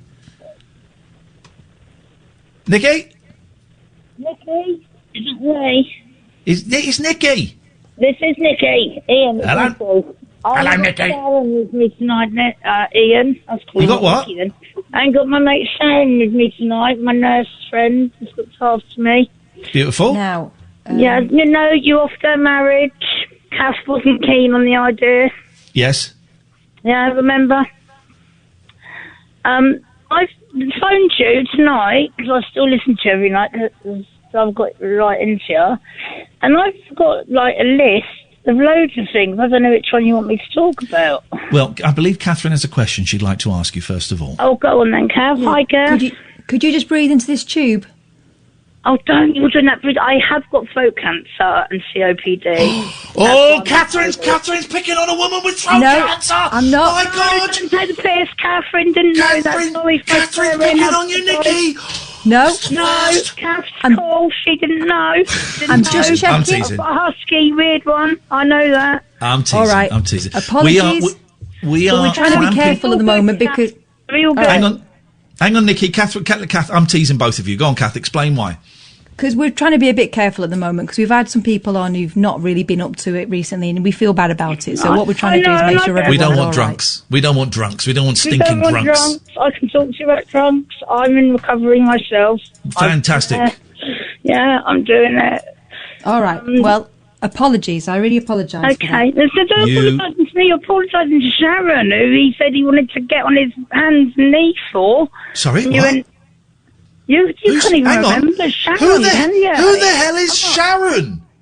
My friend, last time I called up and you went, I like the sound of you, Sharon, and I get down on one hand and one knee. And Kath said, I don't think she's right for you, Ian. One hand and one... I couldn't physically get down on one hand and one knee. I'm saying one knee and one hand or whatever. One rub of the wrist, keep I've moving. never had it. It's all new to me. I just Three wheels on my wagon. Okay, Nicky. Well, we've established the ground rules. What on earth have you called in? Last time I was into you for like 2 minutes, and this time it's ages, and I've got a thing about lists on OCD, and I've written a list, so I could talk to you about a few subjects you want to. Well, get on with it then! Right, well, about the applauding. Yes? About the... Hang on, I can't remember. No, do it! Don't read the list to me! Talk! Yeah, okay, the Purdy's one and the drinks one. Yes. And I'll talk about my dog because he was getting bored waiting for me to... Talk to us about the applauding. What's your take on that? Well, my take on it is I don't know what my take is, which I'm asking opinion and advice. No, I'll tell you for why. Because well, I'm then in that's your take. Accommodation. No, I'm in a temporary accommodation in a different town. Yes. Which I found out you're from, actually. I'm living in Slough. Oh, I'm so sorry to hear that, Nicky. I'm so sorry. You have my deepest sympathies. Slough's all right. I like Slough. Yeah, Shav. Anyway, no, I'm from Maidenhead originally. I grew up there. Yeah. My father was policeman 30 years. I did go a little bit of the wrong way, hence what I've said to you. Oh. But anyway, I've been through life, and I've got two beautiful children I'm very proud of. One, one's in Holland, one's in Maidenhead, 20 and 24, and they're doing good. I'm here with my own and my dog, doing it on my own for the first time in 46 years in recovery. But when I was in Maidenhead the other week at Sharon's, and she was looking after me, it was Corona, whatever you call it. Yeah. I was up at Co-op, up near on the way to Cookham, people listening from that area and know it. I know exactly what you're I know the area so well. I went to the Magnet Leisure Centre. Yeah, you know that. I used to go to the Magnet Leisure Centre and learn Kung Fu. Don't tell me you were at swimming. Oh, no, I didn't do Kung Fu. I might have passed you on the way to my swimming lessons. Yes, the same age as me as well. Yeah, old. But anyway, when I was there the other week and I was walking the dog, there was so many people banging pots and pans and cheering, and I could hear fireworks going off and people beeping their horns. I'm in now temporary accommodation on the Farnham Road, and I counted in the same amount of time tonight, and I heard 4 cars beep a horn, no pots and pans, and no one come out of any of the shops. And it made me feel a bit sad. But I wonder, why is that? Because they all live in the same country, they all live in the same good and bad and what's going on. But I think that's happening everywhere. And I've said I've stopped applauding. Ian, I couldn't believe this. And with the applauding, if my children were younger, I'd be out there with my saucepan. Well, then you can carry on doing it. But you can carry on doing it. Now I'm an older woman. No, me and Hugo, my dog, we applauded indoors on our own. Well, that's great. You can do it the way you want to do it, can't you? I just couldn't believe the difference in Slough Maidenhead. But maybe some... And I've got. I wonder why. Nicky, I've got to ask you an uncomfortable question now, because I think I've read something in what you're saying. And I don't want to ask it, but I have to ask it. I know what you're going to say, and you're so wrong in what you're going to say. Go on, then. What do you think I'm going to say? I don't know, but I'm guessing because I've been questioning it before. Live in Slough, racism. I wasn't going to use the R word, but I do know because when I moved out of my marital home, I think it's a difference in culture. Shall we have a conversation, or should we have a conversation, or not? Oh, when I moved out of my when I moved out of my marital home, I moved to the Farnham Road for 2 years. I lived on the Farnham Road, right at the top, right at the top, right by the big roundabout. You're not living in those blocks with the little car park round the back, are you? Yes, I am indeed, Joe. Don't tell me that's where you were at. No, you're higher up in the world than me. Shut up! Right on the corner. Just before the roundabout, yeah. Doctors on the surgery. They've done the 24/7 doctors thing, yeah. So the doctors is. Yeah, I lived there. No way. For 2 years, I rented a room there. Yeah. Well, how are you allowed to have a dog there? I wasn't allowed to have pets. Because I threatened to camp on Maidenhead.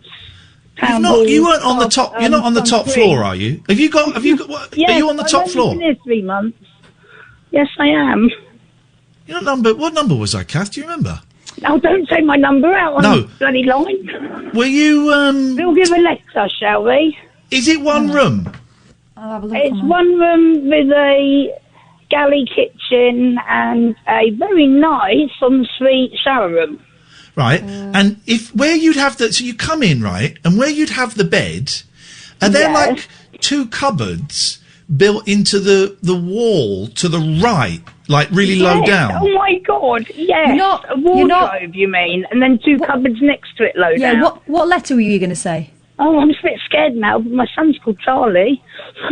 Okay, well, what letter? Well, give us a letter. Everyone's going to go, oh, C. Nicky, what letter? No numbers, what letter? C. Oh, C. no. I was E. No, you're H. You know the H. I was H. All right, well. You know the phonetic. That was weird. We nearly lived in something. Okay. How do you know this? God, we need to talk more. I lived there. I used to. You know what used to be there instead of those flats? No, but I run a guest house and stuff for my children. Freezer Fair. Freezer Fair. Fine Fair used to be there. That. I do remember Slough Record Centre in the next Record Centre. Down. Yeah.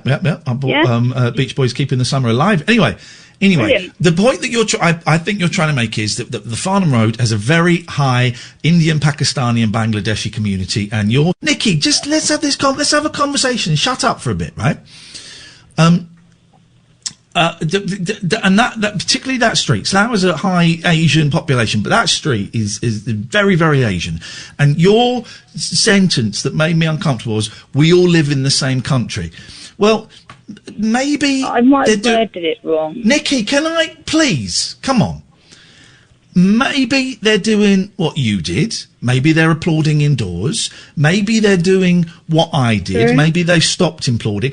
But also, there's not. On that Farnham Road, there aren't that many residential places. It's all shops. Maybe it's the cars going past. Cars going past. Stop. I haven't heard any cars beeping over the last Thursday. I haven't heard any cars. I've got a whole list of other things I could have discussed with you, and you chose that's the one. to argue with No, me. I didn't choose that one. You went for it. No, I went through my list. I was talking. Well, you shouldn't have written it down on the list, Nicky. Listen, that was the we've got to move first on. thing. I thought that was probably the most interesting. And boy, it was. 0344 499 1000. This is Talk Radio. Late night, Iain Lee on Talk Radio. I get told off if I'm rude about other presenters. I'm not allowed to do it anymore, so I'm just going to completely pretend that trail I heard for James never happened. Let's go to Safe. Good evening, Safe. Good evening. I'm going to buy an Alice band. Alice. Hang on, Catherine. Why the intake of breath, please, my love? Oh, just breathing. Okay, I'm going to buy an Alice band because I've worn Alice bands before, and I look good in Alice bands, and my hair is now long enough for me to require an Alice band. So, thank you, Catherine. Thank you. Thank you. Safe, what have you got for us, please? And we've got Martin and Gatford and Simon and Eve all waiting. We'll get to you eventually. Let's speak to Safe first. Good evening, Safe. Well, good evening, Ian, you diamond. and Cassie, Jim. Thank you very much. It's actually Ian Felix Diamond Lee, but carry on. I'm going to stick on the subject of not clapping because I was, I felt like I was being negative about not clapping.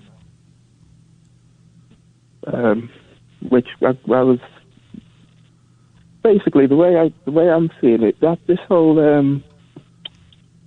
nationwide kind of togetherness. How can we turn that into actually, since the government, this is a responsive government that does what we, the people, kind of want, how do we turn that into pushing it to them, changing their kind of attitudes? And their you have to vote them out. You either protest, and a mass protest, a mass physical protest is you can't really do with social distancing, or you vote them out. We're stuck with them. We're stuck with them. The biggest majority in decades. We're stuck with them. I suppose, but it is still a responsive government. If we kind of come together as we have with the clapping. What? Come out and boo? You want to come out and boo at no. 6:30 on a Tuesday? I'd be up for that. No. I would be up for that. I really do. I love the whole aspect of it. But they've already, in my opinion, kind of classed them as non-skilled workers. So we're clapping, and I just don't understand it. Yeah, they're getting away with it. We're applauding the government for being very deceptive and for getting away with it and for killing people who are on lower salaries and are unable to work at home. Hey, listen, I'm fine. Tweeted this to someone earlier. I'm fine. I've got a few quid in the bank. I've saved up. If I lost my job right now, I could probably get away with, 6, 7, 8, 9 months without working if I budgeted. But at the moment, I'm earning good money and I'm working from home. I don't have to get a bus into London. I mean, I'm going to say it. The arrogance, if I heard was correct, of James Whale saying it's the fault of the people that are on the buses, and this is a guy who's been working at home for the last 4 months, is staggering, right? It doesn't affect me directly, but I don't like seeing fellow human beings being forced into a position, which is what they're being forced into a position where they're putting their lives at risk, and some of those people will die. Yeah. I don't like it. That's exactly my point. That's my point as well, because that's what I'm saying with that last, I think it was Preeti's last policy, saying that unskilled workers if they were to come here, it has to be, they're supposed to $35,000 a year. When half of the actual people in the care industry don't earn that. So they've actually been classed as non-skilled workers. Again, we're going off down a slight tangent, which I don't really know a lot about. So, I don't know. Listen, we're stuck with this government for years, right? We're stuck with them for years. I wouldn't be surprised if they came up with a cunning way to skip a general election. We can't have a general election with the coronavirus. We're stuck with them. They're scumbags. And we all right-thinking people who like facts knew that Boris was a liar. Boris Johnson, the now Prime Minister, was a liar, right? The right-minding people who like facts knew that he was a liar at the general election. Now, some people were comfortable ignoring the fact that he was a liar. In fact, reveling in the fact that he just says it as it is and voted for him. And because of those people, and because the con that Boris Johnson and Cummings managed to pull off was so seductive, we're screwed. Now, we knew we would be screwed. The sensible people knew that we would be screwed. We didn't know we'd be screwed this much because we didn't know a global pandemic was coming. We just thought it was going to be a financial screwing for 10, 15, 20 years because of Brexit. We didn't know actually tens of thousands of people, 50,000, 60,000, whatever it is now, the unofficial figure, that tens of thousands of people would die because we voted in 2 snake oil salesmen. Thank you very much indeed, Safe. 0344 499 1000. Sorry, that went on for ages, Catherine. I'm getting... I tell you, but I've had a few people go, don't like it when you do politics. I'm really angry. I'm angry that people have died unnecessarily. I'm angry that in my mum's care home, they weren't allowed to do a second COVID-19 test until they got the results back from the first one, and the first one didn't come back for 9 or 10 days. I'm angry that people, simply because they don't earn much money are being squeezed onto buses, and anyone who says, well, they need to use a bit of common sense and not get on the bus hasn't worked in a real job for, I would say, 40 or 50 years, and you cannot, if you're sat at home like I am, like Kath is, like James is, like so many people are, if you're sat at home in your house, right, with a microphone on your dining table and a computer, you have got absolutely no right to criticise those people who are on those buses, or criticise those teachers who don't want to go back to school because they know it's not safe. You haven't got the right to criticise them. We've got it easy. After this, I go upstairs, I have a piss, I get in bed. That's it. That's it. So I'm angry, so that's why we're talking about this stuff. Anything you want to say, Kath, before we go to the news? Apart from here, no. This is Talk Radio. Late night, Iain Lee on Talk Radio.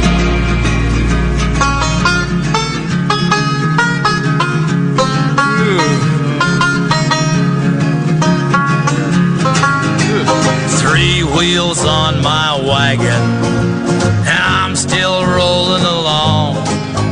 The Cherokees are chasing me, arrows fly right on by, but I'm singing a happy song. I'm singing a higgity, haggity, hoggity, high. Pioneers, they never say die.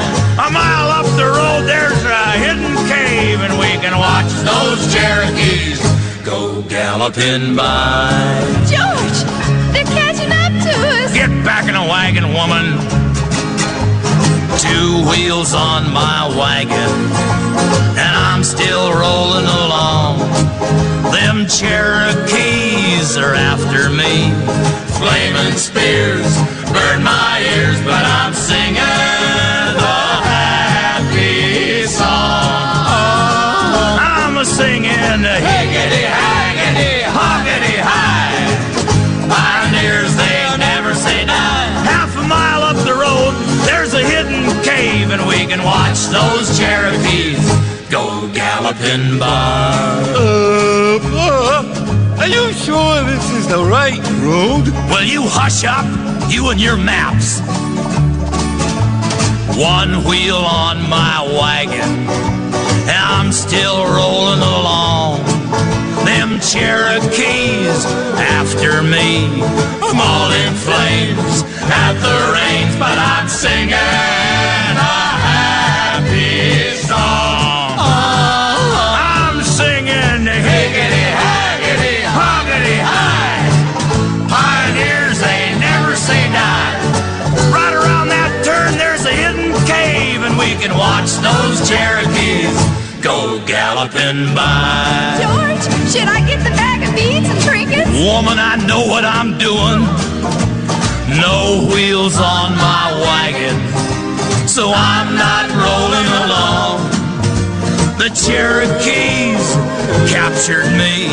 They look mad, things look bad, but I'm singing a happy song. Come on, all you Cherokees, sing along with me.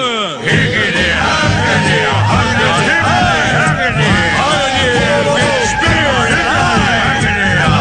For some reason, that song to me is like parties when I was a kid.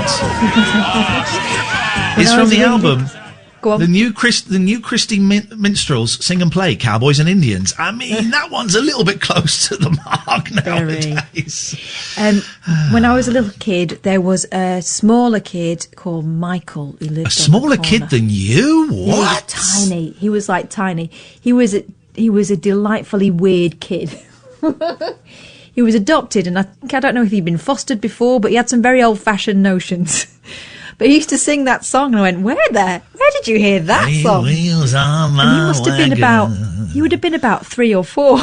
I'm still rolling along. Well, that to me is the soundtrack of parties in the 70s. That was always on, and you get everyone up having a little boogie to 3 Wheels on My Wagon. 0344 499 1000 is the telephone number. Late Night Alternative. We've got a lot of calls. Let's rattle through some of these calls. And so we're going to go to Martin first. Good evening, Martin. Hi, Ian. How you doing, pal? What you got for us, Martin? Right, well, this isn't my main point, Ian, but you were talking about Beatles films there, weren't you? Yes. Right, have you seen the one, the new one that's out recently with the wee boy out EastEnders, the boy called Tamwa? Yesterday, yes, good that film. I didn't think I'd like that, but I really enjoyed it.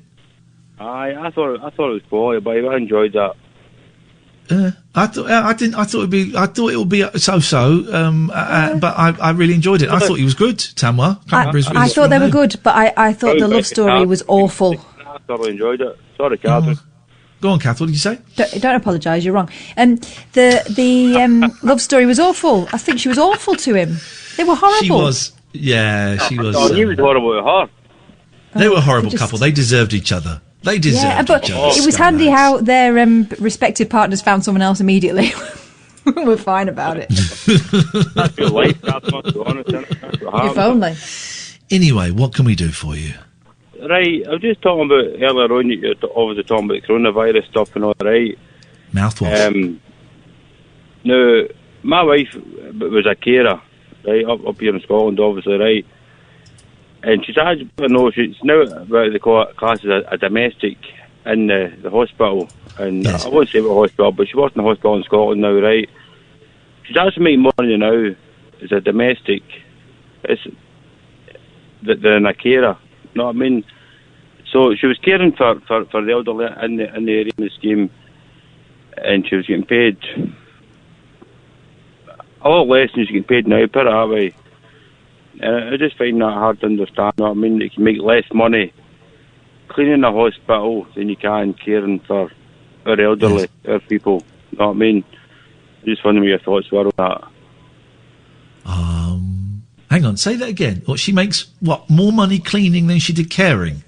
Yes. The carer, the way we treat, I don't want to go out too long, but I've said this before, because my mum's in the care home, the way we treat and pay carers is obscene. That's why there's such a high turnover of carers. That's why so many carers, certainly in my mum's home and across the industry, are of European, often Eastern European origin. To be fair, not so much up here in Scotland, maybe. I understand that. Okay. I'm just a lorry driver, right? I see what Pay her more money. There you go. Pay her more money. We won't. We don't respect it. And also, we'll have less people that need care after this. I hate to be so brutal, but that's the truth. It's true. They're closing some care homes down because they haven't got enough residents anymore. Yeah. God, that's awful. So, isn't it? did I read this now? Katherine, you can check this because you're good at checking this. Did I hear this today? So take this with a huge pinch of salt until we've got it verified. That 40% of the victims of the people who have died of COVID-19 in the UK were residents of care homes. I heard that yesterday. Let me double check though, because 40% of people that have died of COVID-19, if we've got this right, were residents of care homes. Wow. Wowzers. What a world. That we know of, because we know that the testing is not right yet. Yeah. Let me just check where that Martin, pay your... I think we should pay your Mrs. Moore. I think you should pay her with love. I think you should kiss her. Or I think you should run her a nice bath. Trust me, pal. I do, right? When you make love to her, her pleasure has to come before your pleasure. If you don't get any pleasure, that's tough. You give her... Your pleasure should be giving her pleasure. Listen, I'll tell you now, right, see what the lassie does, see what my wife does, it's fantastic, right, she's a carer of trade. Now, even though she's working in the local hospital as a domestic, right, yes, she's wearing the full hazmat, the full mask, the full boiler suit style stuff, that's what she's wearing now, right, and she's taking wee cups into the COVID-19 patients and all that, and she's... Under £10 an hour she's making. The money doesn't matter, right, to a certain extent. She loves her work, she loves caring for these people. And some of them can talk to her because there's nobody else to talk to. And my wife being a carer to trade, she will stand and speak to them, and she's got a great personality, you know what I mean? She's so welcoming, you know what I mean? All right. Martin, she sounds like a great person. Thank you. Let me correct that stat, by the way. 499 Hang on 1 second. Just Martin, send her our thanks if that's not too patronising, because she's doing great work. Catherine, please. Yeah, coronavirus is from The Independent. Coronavirus 2 days ago, which is where I think this may have disseminated from. Coronavirus-related care home deaths rise 40% in England and Wales in 1 week. I don't think it's 40% overall. New data reveals an overall decline in total deaths in England and Wales for second week running, but care homes continue to see thousands of deaths. The total number in care homes since the coronavirus outbreak began across England and Wales increased by 41% in just a week. New data from the Office for National Statistics has revealed. I'm sure that's not what I heard, and I'm sure I heard it today. So maybe I thought I'd heard that, but I don't know whether that's just through the grapevine. Maybe there might be two stories. The grapevine. We are. By the way, listen, but let's find out. 'Cause it'd be good to get it right. And if we got it wrong, then that's great. I mean, nothing about this is great, but I'm sure Barry from Watford would agree that if your partner is a carer, is doing male or female, is doing a great job, and they're not getting paid enough, they're not getting the respect they deserve, Barry, then it is your job as their partner, male, female, gay, straight, whatever, to pleasure them, to put their pleasure ahead of yours. Their pleasure is paramount. My wife, let's be fair, she hasn't done a stroke of work for many, many years. But been very unhelpful during the coronavirus crisis, I've heard. Unhelpful during the crisis. She sits around watching television, smoking and blowing off. Now, actually making it worse by firing those noxious gases from both ends into the atmosphere, making it worse. Making it worse. And yet, I love that big, silly face of hers. Oh. And when we make love, I make sure that she is pleasant-free for me and that I do not increase my pleasure before... Ejaculate! Ejaculate! Oh, God! She gets turned on by Daleks. That's what I say when I do it. Yeah, okay. I cannot come upstairs, come down, ejaculate. Okay. And that is great, because what you're showing there is you're showing respect, you're showing love, you're showing care. Let me finish. Please shut up. Calls are getting on my nerves tonight, so you're going to get the brunt of it. You are putting her pleasure ahead of yours. In fact, it doesn't even matter if you get any pleasure or not, because you can always nip off to the lavvy afterwards. But that's called being a considerate lover. Your pleasure should be her pleasure. Automatic lover. Your automatic lover. Oh. I say, sir. Sounds like he's had a tracheotomy.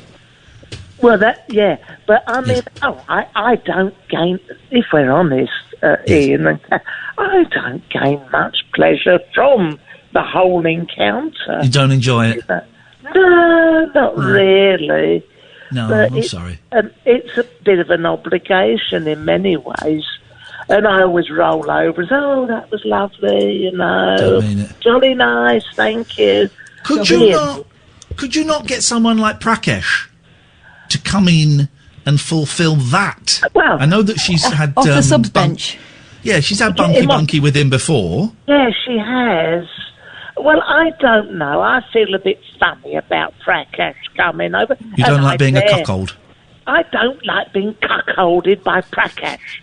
A Prakesh cuckold from the Halifax. Halifax. I don't want that. And also, I dare say he wouldn't be able to perform as a Dalek like me. Sometimes I get down on all fours and I do K9. K9. And I do that. She likes it, but... How imaginative. Yeah, well, she's into sci-fi, Yes. And so what does she do while you're doing K9? She's the master. She's the master. And she reads bits out of Blake 7 whilst caressing me, Sometimes Villa out of Blake 7. Oh, she loves science fiction. Oh, my God. Yeah. I am surprised, because my grandma used to say, what are they doing on the telly? They're eating each other. We never used to kiss each other like that in my day. You'd think, You'd think that you guys had invented it, but Well, it seems like you're very imaginative. I met your grandmother, and let me tell you, she did. Blimey.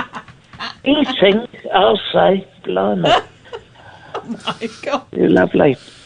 Lovely. Right, let's keep our spirits up special, shall we? Spirits.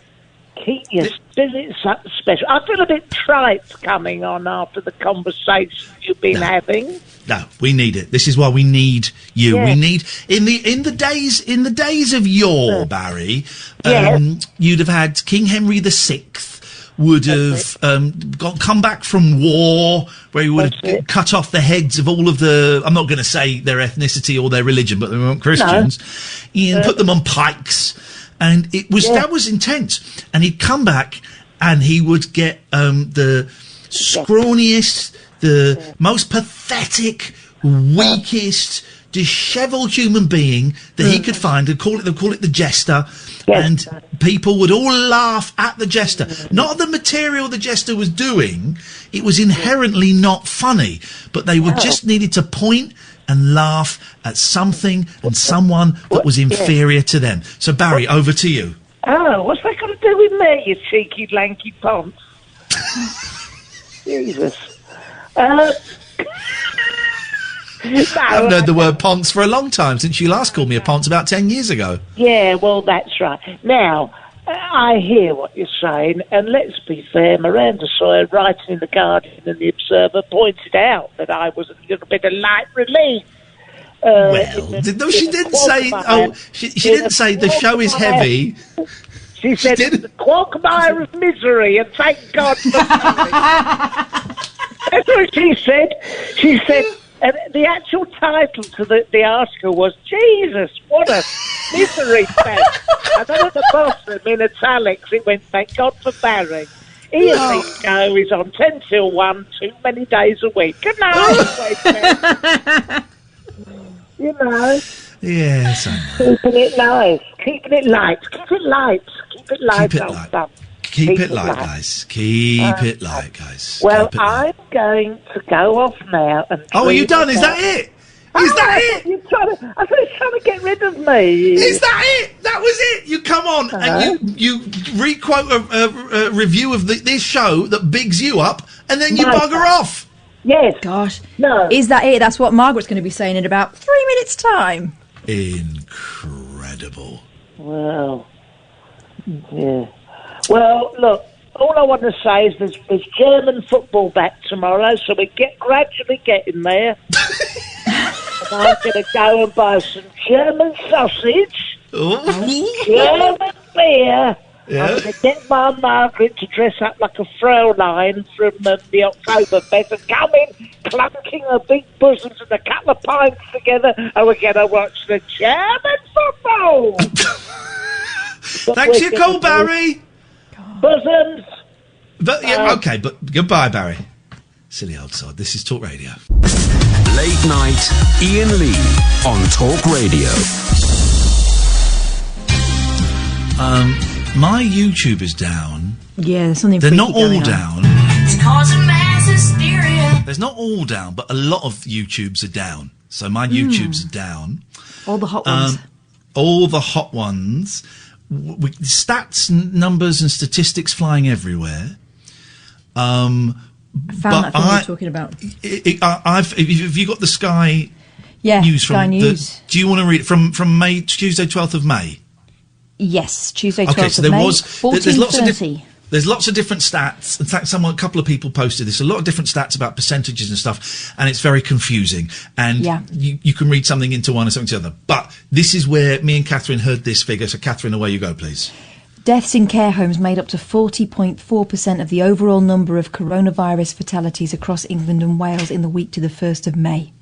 So that's just for that week, isn't it? So it's that week. So I was probably incorrect in saying 40% of all COVID deaths have been from in care homes, but the week up to the 1st of May, just over 40% of all the number of all coronavirus fatalities across England and Wales in the week to the 1st of May were in care homes. Carry on. Sorry. COVID-19 was mentioned on a third of all 17,953 death certificates in the two countries that week, according to the Office for National Statistics. The ONS's death total since the start of the outbreak, 33.337, is, obviously that's out of date now, is also still 6,495 higher than the Department for Health's figures during the same period. In total, there were 8,312 coronavirus-related deaths in care homes in England and Wales up to the 1st of May. In the week up to that date, the total number of fatalities with COVID-19 on death certificates in England and Wales decreased for the second consecutive time. There were 6,035 in the week ending 1st of May, compared to 8,237 the previous week, and for the first time there was a decrease in all regions on the previous week, and London didn't account for the biggest share that went to the southeast. So there it is. Okie dokie dokie daddy. 0344 499 1000. If you want to give us a call, we think YouTube is down. We've got so many calls. I'm so sorry.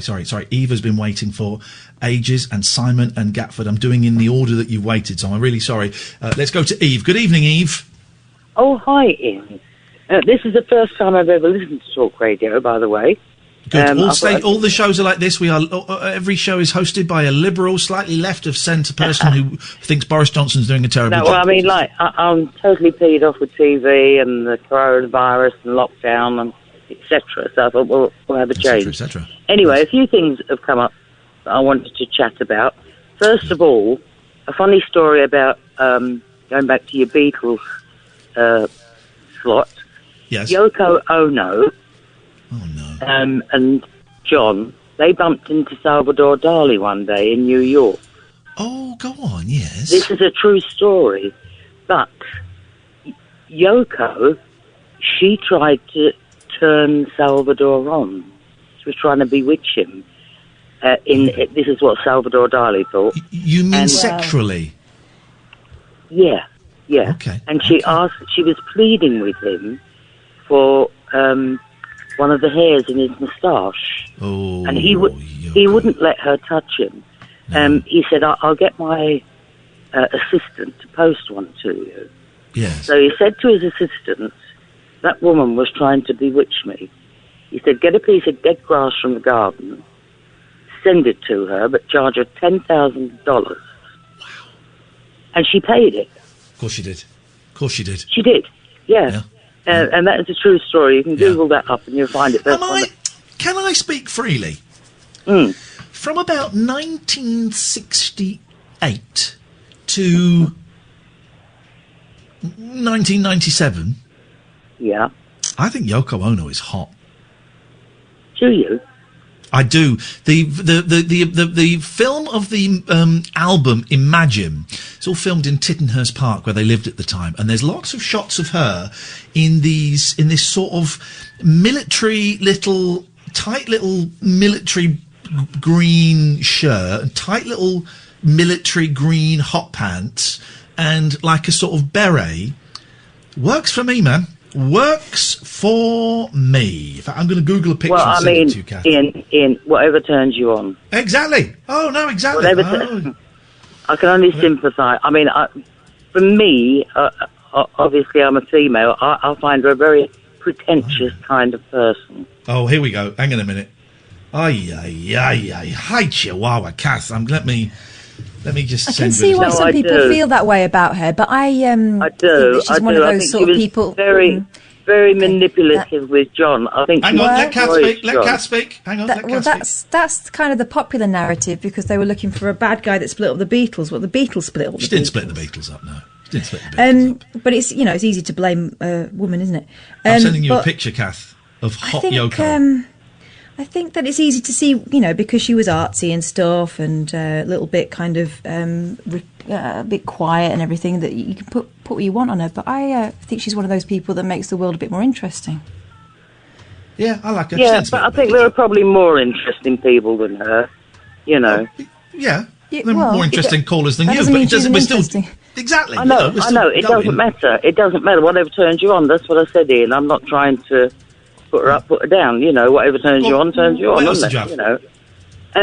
The other thing was, I was going to say, George Orwell, he was a great admirer of Charlie Chaplin, and he got his idea for writing the book 1984 from Charlie's film of Modern Times. I don't really buy Chaplin. I'm a Laurel and Hardy kind of guy. Marx Brothers to a bit. Harold Lloyd. Chaplin. Well, he was very political, Charlie. Yes. I was going to say, I mean, if you watch Modern Times, the whole idea behind... like younger women. Yeah, but he was a very happily married man, wasn't he? In the end. Was 3 times, wasn't it? Well, once he hit, his final wife, I can't remember who she was. They had about 9 kids, didn't they? I don't know. Charlie Chaplin was married 4 times. 4 times. Wasn't his last wife... I may be wrong, because I don't know much about him. Let me check. Wasn't she massively... I thought he liked very young women. Mildred Harris was 16 years old when she met Chaplin at a party. Well, that's irrelevant unless we know how old he was. Okay, his second wife was 16 when Chaplin was 36, and they began to court each other. Paulette, his third wife, was in her early 20s. And Una O'Neill, here we go, was... Chaplin took an interest in the 17-year-old Una in 1942. He was 54. Yeah, I don't know much about his personal Well, you do side now. of things. Yeah.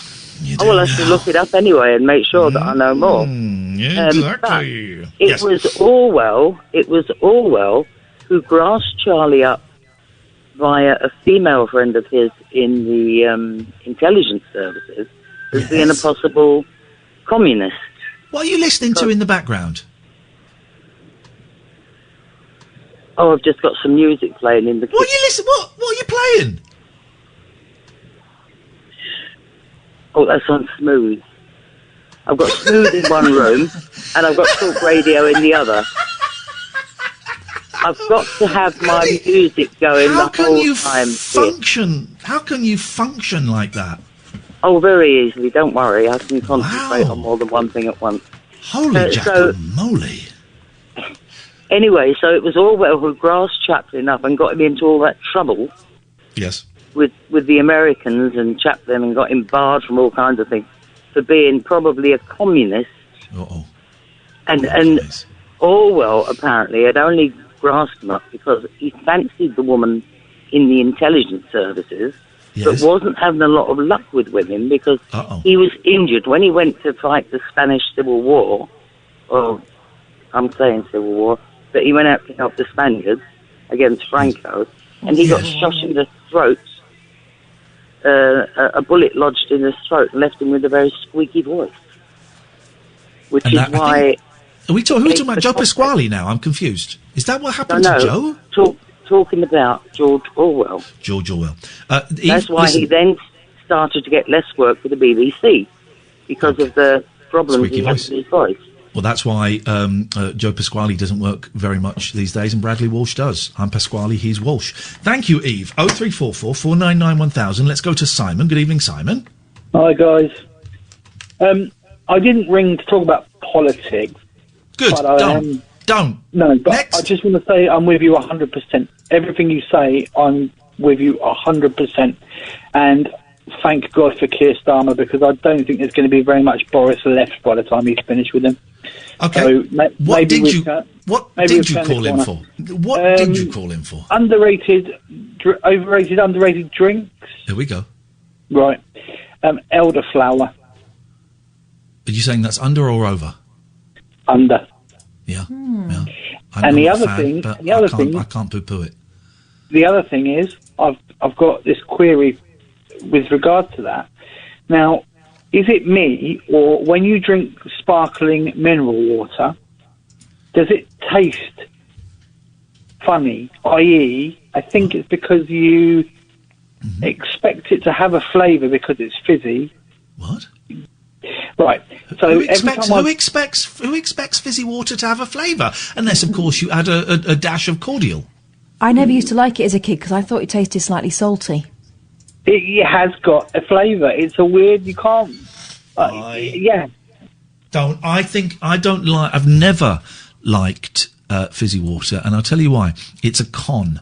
It's a con. You pay more for it, and you're getting less water. You're getting I think it's just under a third less, because the water is elevated, is increased by the bubbles. If you took the bubbles out, you're losing about a third of the water. Yeah, but so it's how a con. how stupid are we, right? We buy wafer-thin ham and Whisper bars.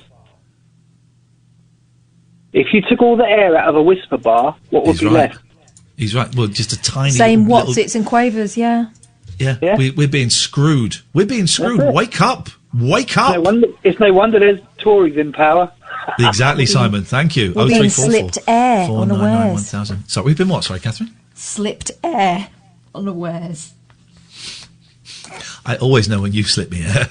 Disgusting. You can flipping talk. I can talk, Catherine, I can. This is why I created the coronavirus, so I wouldn't have to sit in a farty studio with you dirty bum. Outrageous. Let's go to Gatford. I've got a pen in my mouth, can you hear that? I don't need. Are you back on YouTube yet, or what?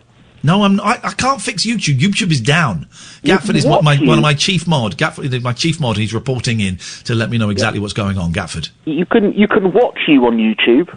If you're subscribed, you can go to your subscriptions page and find your video, but you can't comment on it or like it or none of mine smash that like button. Good. Censorship. It's censorship. I don't want you guys talking to me. Yeah, no, fair enough. I don't want you guys talking to me. I've decided what I'm going to do next Thursday at 8 o'clock, Ian. Oh, God. Next Thursday at 8 o'clock. Next Thursday at 8 o'clock, I'm going to clap, but do you know what? I'm going to clap from my sofa. Oh! Lazy claps. I don't need to go outside and show other people that I can clap. I can do it from my sofa, A, because I'm lazy, and B, because I'm making a stand. Well, that's Gatford's making a stand. Hey, I tell you what we could do, Gatford, all of us. Yeah. We go out, 8 o'clock, and we clap, but we clap like this. Slow clap. Yeah, I like it. A really sarcastic, slow clap, as if to say, what have the NHS ever done for us? And look at your neighbours and just pull faces and shrug your shoulders. I've got one. Do you remember what they used to get us to do at school if, I don't know, the teachers were hungover or something? I don't know why they did it, but a muted clap. They used to get us to do two fingers, a two-finger clap on... Oh, yeah, I remember that. It was pointless. Or, let's all go out and either put, just at 8 o'clock, we stand there, and when it gets to 8 o'clock, we either put hands on heads or fingers on lips. Just do, for 2 minutes, fingers on lips. In support for the teachers. Just to confuse all the other neighbours, and then the week after they'll be doing it because they'll think it's the new thing. They're elderly. If they still do fingers on lips. Go outside and play a clip of clapping and just stand there. Yeah. We're gonna destroy this NHS. No, hang on, no, we've got it wrong. That's not the point. I won't have a job, so that won't be good. Yeah. Here's the thing. The video's back on, guys. The video's back on. I need to know what those people are saying. If you got well, Gatford, you put about 100 people in the medical profession out of a job. So what? Because you're basically what's keeping the NHS going is your illnesses. Oh, hello. Oh, my telly's just turned itself on. Oh, that's weird. Sorry. What's going on? I don't know. I didn't do anything, but it turned itself on. Gosh, the force of will. And it was on Sky News, that's right. So many things. Limeade. Glad to see you bringing topics. Oh, well, of course. Well, here's an interesting thing about that. The Beatles were going to perform at Live Aid. George and Ringo were up for it. This is a true story. George and Ringo were up for it, but then they saw the press hype was so much that George went, nah, I'm not doing it. And he backed out of it. So that's Live Aid. Here's an actual true story about Live Aid. Ian and I were there and we didn't know each other. Yeah, that's true. I was in the golden circle, she was in the brown ring. I was right at the back. It's a shame you didn't meet up. Lotto. Gosh, imagine. Yeah, I actually said limeade as a drink, and whatever the word is, drink, unappreciated drink. Oh, drink for perverts, yeah. Pardon? You say, huh?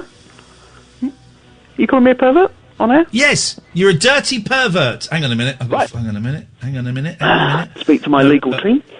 Dirty pervert. Why are you doing overhyped drinks? Because that's predictable, and that's what you get from someone predictable, like, I don't know, Daryl Morris. That guy. Who? Exactly. Thank you, Gatford. Let's go to Fake Sheila. Good evening, Fake Sheila. Oh, early for you. Isn't it? Hello. I'm going to be political now today. Oh, I had a Jesus. quiz. But it's been quite a serious show. No, it hasn't. It hasn't been a serious show. It hasn't. Let's do the quiz. No, I'll do the quiz God, tomorrow. it must be bad if you want to do a quiz. No, let's do the quiz. Let's do the quiz.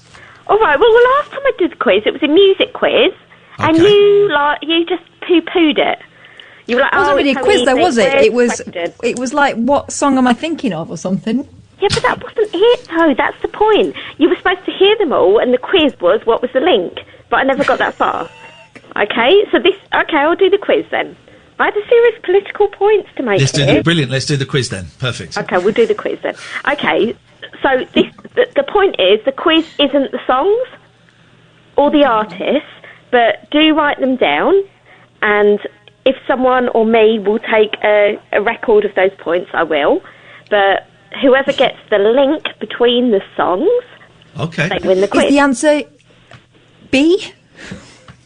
No. Right, I'm starting, okay? C. Ready? Is it C? I think it's C. Right, I'll be honest with you, the songs are going to be easy like they were last time, but that wasn't the point of the quiz. The point was So the link. we've got to find the. So you can get as many. You can recognise as many of the songs as the artists as you want. That doesn't matter. That's not the point. No. Whoever I'll gets give the you link. A point for every song. But how many points do you get? Artist, and How then many? you'll get double for the link if you get the link. What do you mean you get double? You double the points that you've got, or you get 2 So points? there's 10 songs. You have to get the artist. Oh, God, I'm not good at quizzes. I've got to do this on Sunday. I'm doing it for my friends on Sunday evening. So you can tell me if I'm doing it wrong. But I'm going to say 1 point for the song, 1 point for the artist. Yes. And then I'm thinking maybe a good double picture? or 5 points for the link. I would suggest you establish that now. It's good to have the point system sorted out before So the. we know I tell you whether what, it's worth trying. we'll take a quick break. Right, okay, when I'm we come gonna back, have Sheila. 5 points. Oh, Jesus, put a thing down.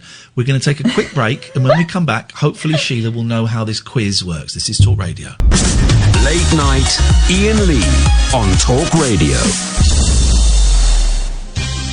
0344 499 1000. Katherine, are you ready? Born ready, yeah. Bum ready? Born ready. Bum I'm ready. eating a Claire. I'm bum ready, me. Come on. Let's go to I've got my Fake piece of Sheila. paper with my name at the top and the numbers Okay. down the side. This is all going a bit perdies. No, hang on. This is Jeff. The show is perdies. Right, Sheila. So, how many points do you get for getting Right, the? so this is what I'm going to try. Hello, are you there? Yes, I stopped talking because you started speaking. It's called manners. I have them. You don't. No, I'm trying not to interrupt, so I'm also going quiet. Go! Home. Right, so I thought 1 question for the song, 1 question for the... Well, it was 1 point for the song, 1 point for the artist, and 5 points for the person who gets the clue that links it all first. Right, go. The problem is, if you get it before... Anyway, right, here we go, question 1, okay? They're going to be easy songs, so don't tell me they are, I know they're easy. Ready? Queen, Bohemian Rhapsody. Who got that, Ian? Yes, 2 points to me. It's a very similar voice. But Katherine got it too, didn't she? Yeah, I thought we were writing them down. I thought it was a quiz like that. I've written it Well, down. hang on. even Are though we it was a writing shouty them? out quiz?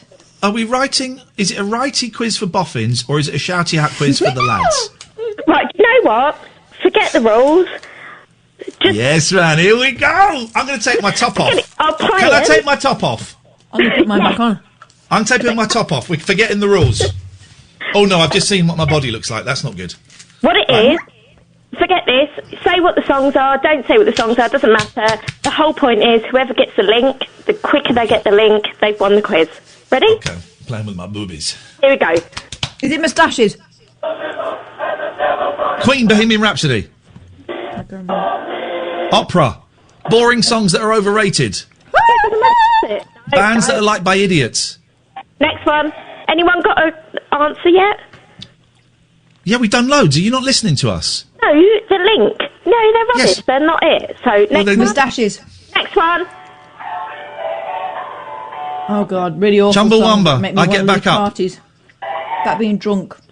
Songs based on opera, on the style of opera. Sing-alongs. Crowd pleasers. The bands have only had one number one. No. Katherine? Any more guesses? No, get on with it, 'cause I'm really, willing. Next wishing- one. The Who? Barbara O'Reilly. Is it, blokes? Is Katherine right? Is it blokes? No. Okay. Got a So guess hang on a in? minute. Hang on a minute. So the Who, Queen. Oh, by the way, tomorrow's show it's bands that end in S. Bands that end In S, like George in S. Michael's. Yes, Cliff Richards. The Who. Are we Greg looking Davis. for? Are we looking for TV shows? You're only allowed one guess each per round. So it was TV. So it's TV shows. TV shows, no. So next song. This is 4. Question 4, everybody. Is the connection between the artist or the songs? I can't tell you that, can I? Okay, well I don't know. Either. It's just what I'm playing. And Is it Live Aid? Ready? Is Yeah. it concerts? 4. Oh, they all played concerts. David Bowie.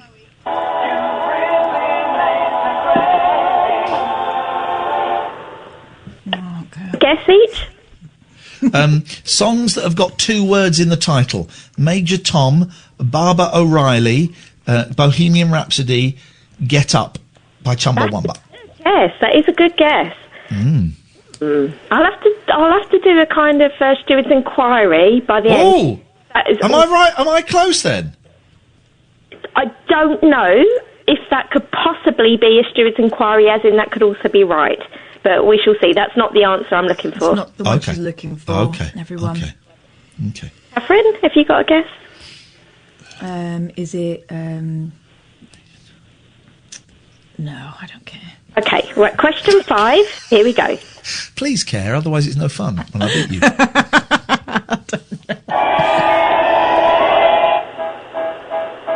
It's Queen, Bohemian Rhapsody. No, it's not. It's a Day in the Life by the Beatles. It was what? Beatles. Day in the Life by the Beatles, isn't it? Dead members Yeah, of the band. Dead members of the band. No. Dead members of... They've all got dead members of bands. I know. It's the olden days. No. Yesteryear. Bands of yesteryear. Right, no. Can I do... People who've had moustaches. Mike on YouTube says, are the titles not actually in the songs themselves? Mike, Sheila has come up with this quiz. The answer is not in any way going to be as sophisticated as that. So try again. I shall carry on until one of you gives me the answer. So question 6. Or we cut you off. They all have worn underpants. Question 6. I don't think Roger Daltrey has. Made out of chamois leather. Yeah. Ugh. All right, it's Nirvana. It smells like Teen Spirit. I mean, honestly, bear with me. There's only 4 more little clips, okay? So they're all dead? No. Oh, right. Okay.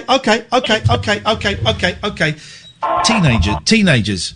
What? Blue How does it Monday. feel by New Order? Joy Division. No. New Order. How New does it Order. feel? Blue Is Monday. it to do with teenagers? No. Oh, is it Days of the Week. Famous pop videos? No. Is it boring songs that were played in a boring quiz on a radio show that no one listens to? This is especially... Oh, God, The Beautiful South. It's just for you, Kath. Beautiful Names. South. And what was the song? I didn't hear the song. It's Song for You. Song for you. And that is... It's names. They've all got names in. They've all got names in. Is it names?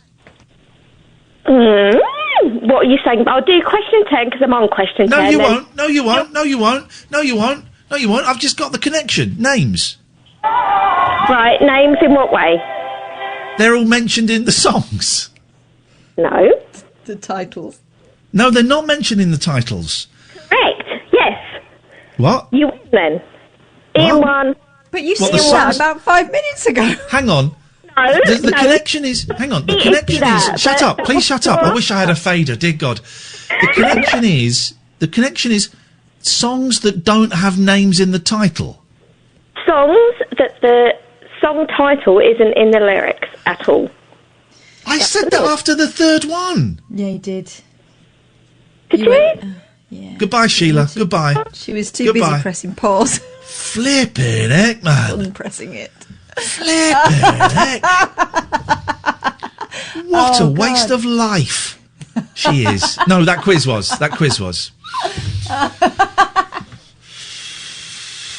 How soon is now? Not soon enough. Man. I've ordered an Alice band. I look good with an Alice band, actually. I do look cute. No, I know, but I do. I do. You'll see 19-year-old student me. And who wouldn't want to see that? You? I would destroy 19-year-old student me. Oh It God, would only be that's- me. The age difference is irrelevant. I'm 46 and 19. I wouldn't really be a fan of that. But when it's me, All in right. both ends of that, I don't mean in both ends like that, or not. But when it's me that is the 46-year-old, and I am also the 19-year-old. All right, consent is out of the window. No, I do. No, but I consent. We both consent to me. Yeah, you're a big fan of you back then. And he would be a big fan of me right now. We're just pleasing ourselves. What you Next to boys do, someone you we're just love. pleasing ourselves.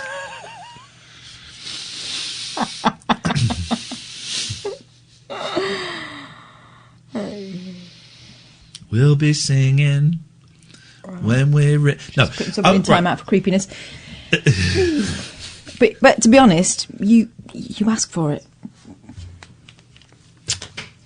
What, from 46-year-old me? Yeah, I did. Confused. They're so not going to renew my contract in June if they ever listen to tonight's show. And do you know what? C'est la vie. C'est la vie. What's that song? Do you know that song? C'est la vie, c'est No. la vie. Doesn't It was actually have French C'est la and vie. Saunders pretending to be ABBA. No, this is a great song. You know this song. This is a great song. Do you know this? I remember when I was a little girl. Do you know this? Our house caught on fire. I'll never forget the look on my Yes. father's face as he gathered me up in his arms and raced to the burning building out on the pavement. And I stood there, shivering in my pajamas, and watched the whole world go up in flames. And when it was all over, I said to myself, is that all there is to a fire? Oh my God, that's so creepy. Is that all there is? This is dedicated to Barry's Is Margaret. that all there is? It's dedicated to what? What? Barry's Margaret. Is my friends, then let's keep dancing. This is one of those songs that sounds like it should be in French. Do you know... I don't think they're on Spotify. Let me see. This is a great song. No, it's not. Let me find it on... It'll be on YouTube. I've probably played you this before because this is one of my favourite... It's not Would I? No. This is one of my favourite kind of lost pop songs. So I would have played this a lot. Oh, no, where is it? Oh, no.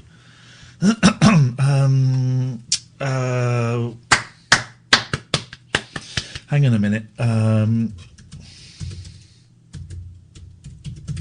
tell me it's not an even... I mean, just sing it, man. You've got like 2 minutes before Daryl bursts in. Socially distantly. Forget that guy. Hang on a minute. He might have to start late. You'll understand. Yeah, oh, this is important. I'm trying to find a crappy song from trying to find a crappy song from the 80s. Is it okay if I start putting the chairs up? No, please. This is important. I mean, it's not important.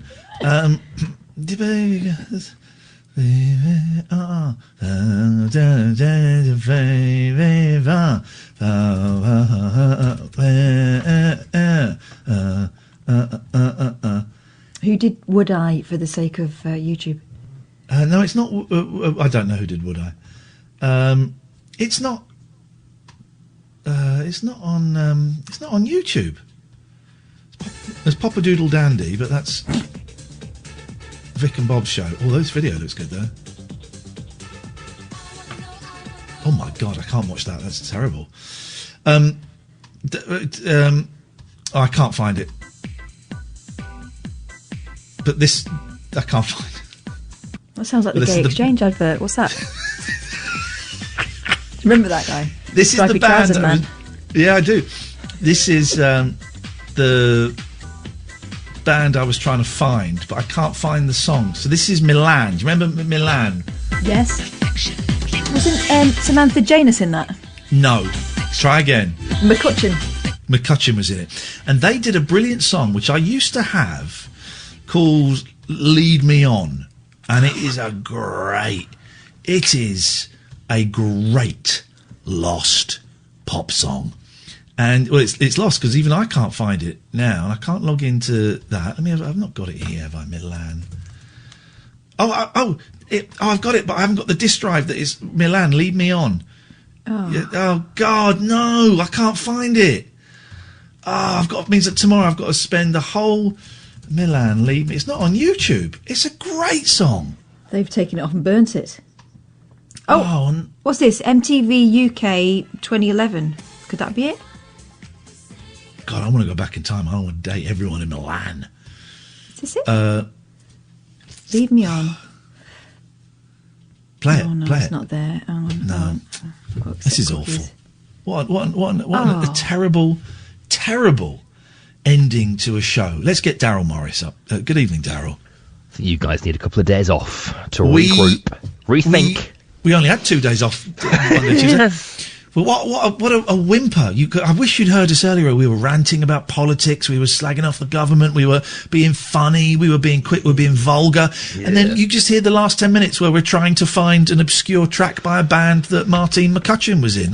Tragically downhill. What a whimper. But still, it means if you can be rest assured, if you hear any booing at the start of your show, they're booing us. They're booing us, Daryl. They're not booing you. I promise you. I'm gonna pick up the pieces, guys. Don't worry, I'm here. I've got this. Thank you, man.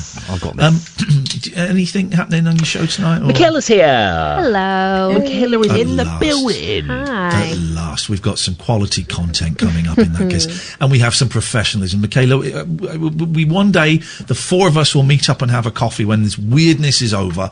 But we have to go. I will be listening to your show as I fall asleep. This, dear listener, is Talk Radio. Talk Radio.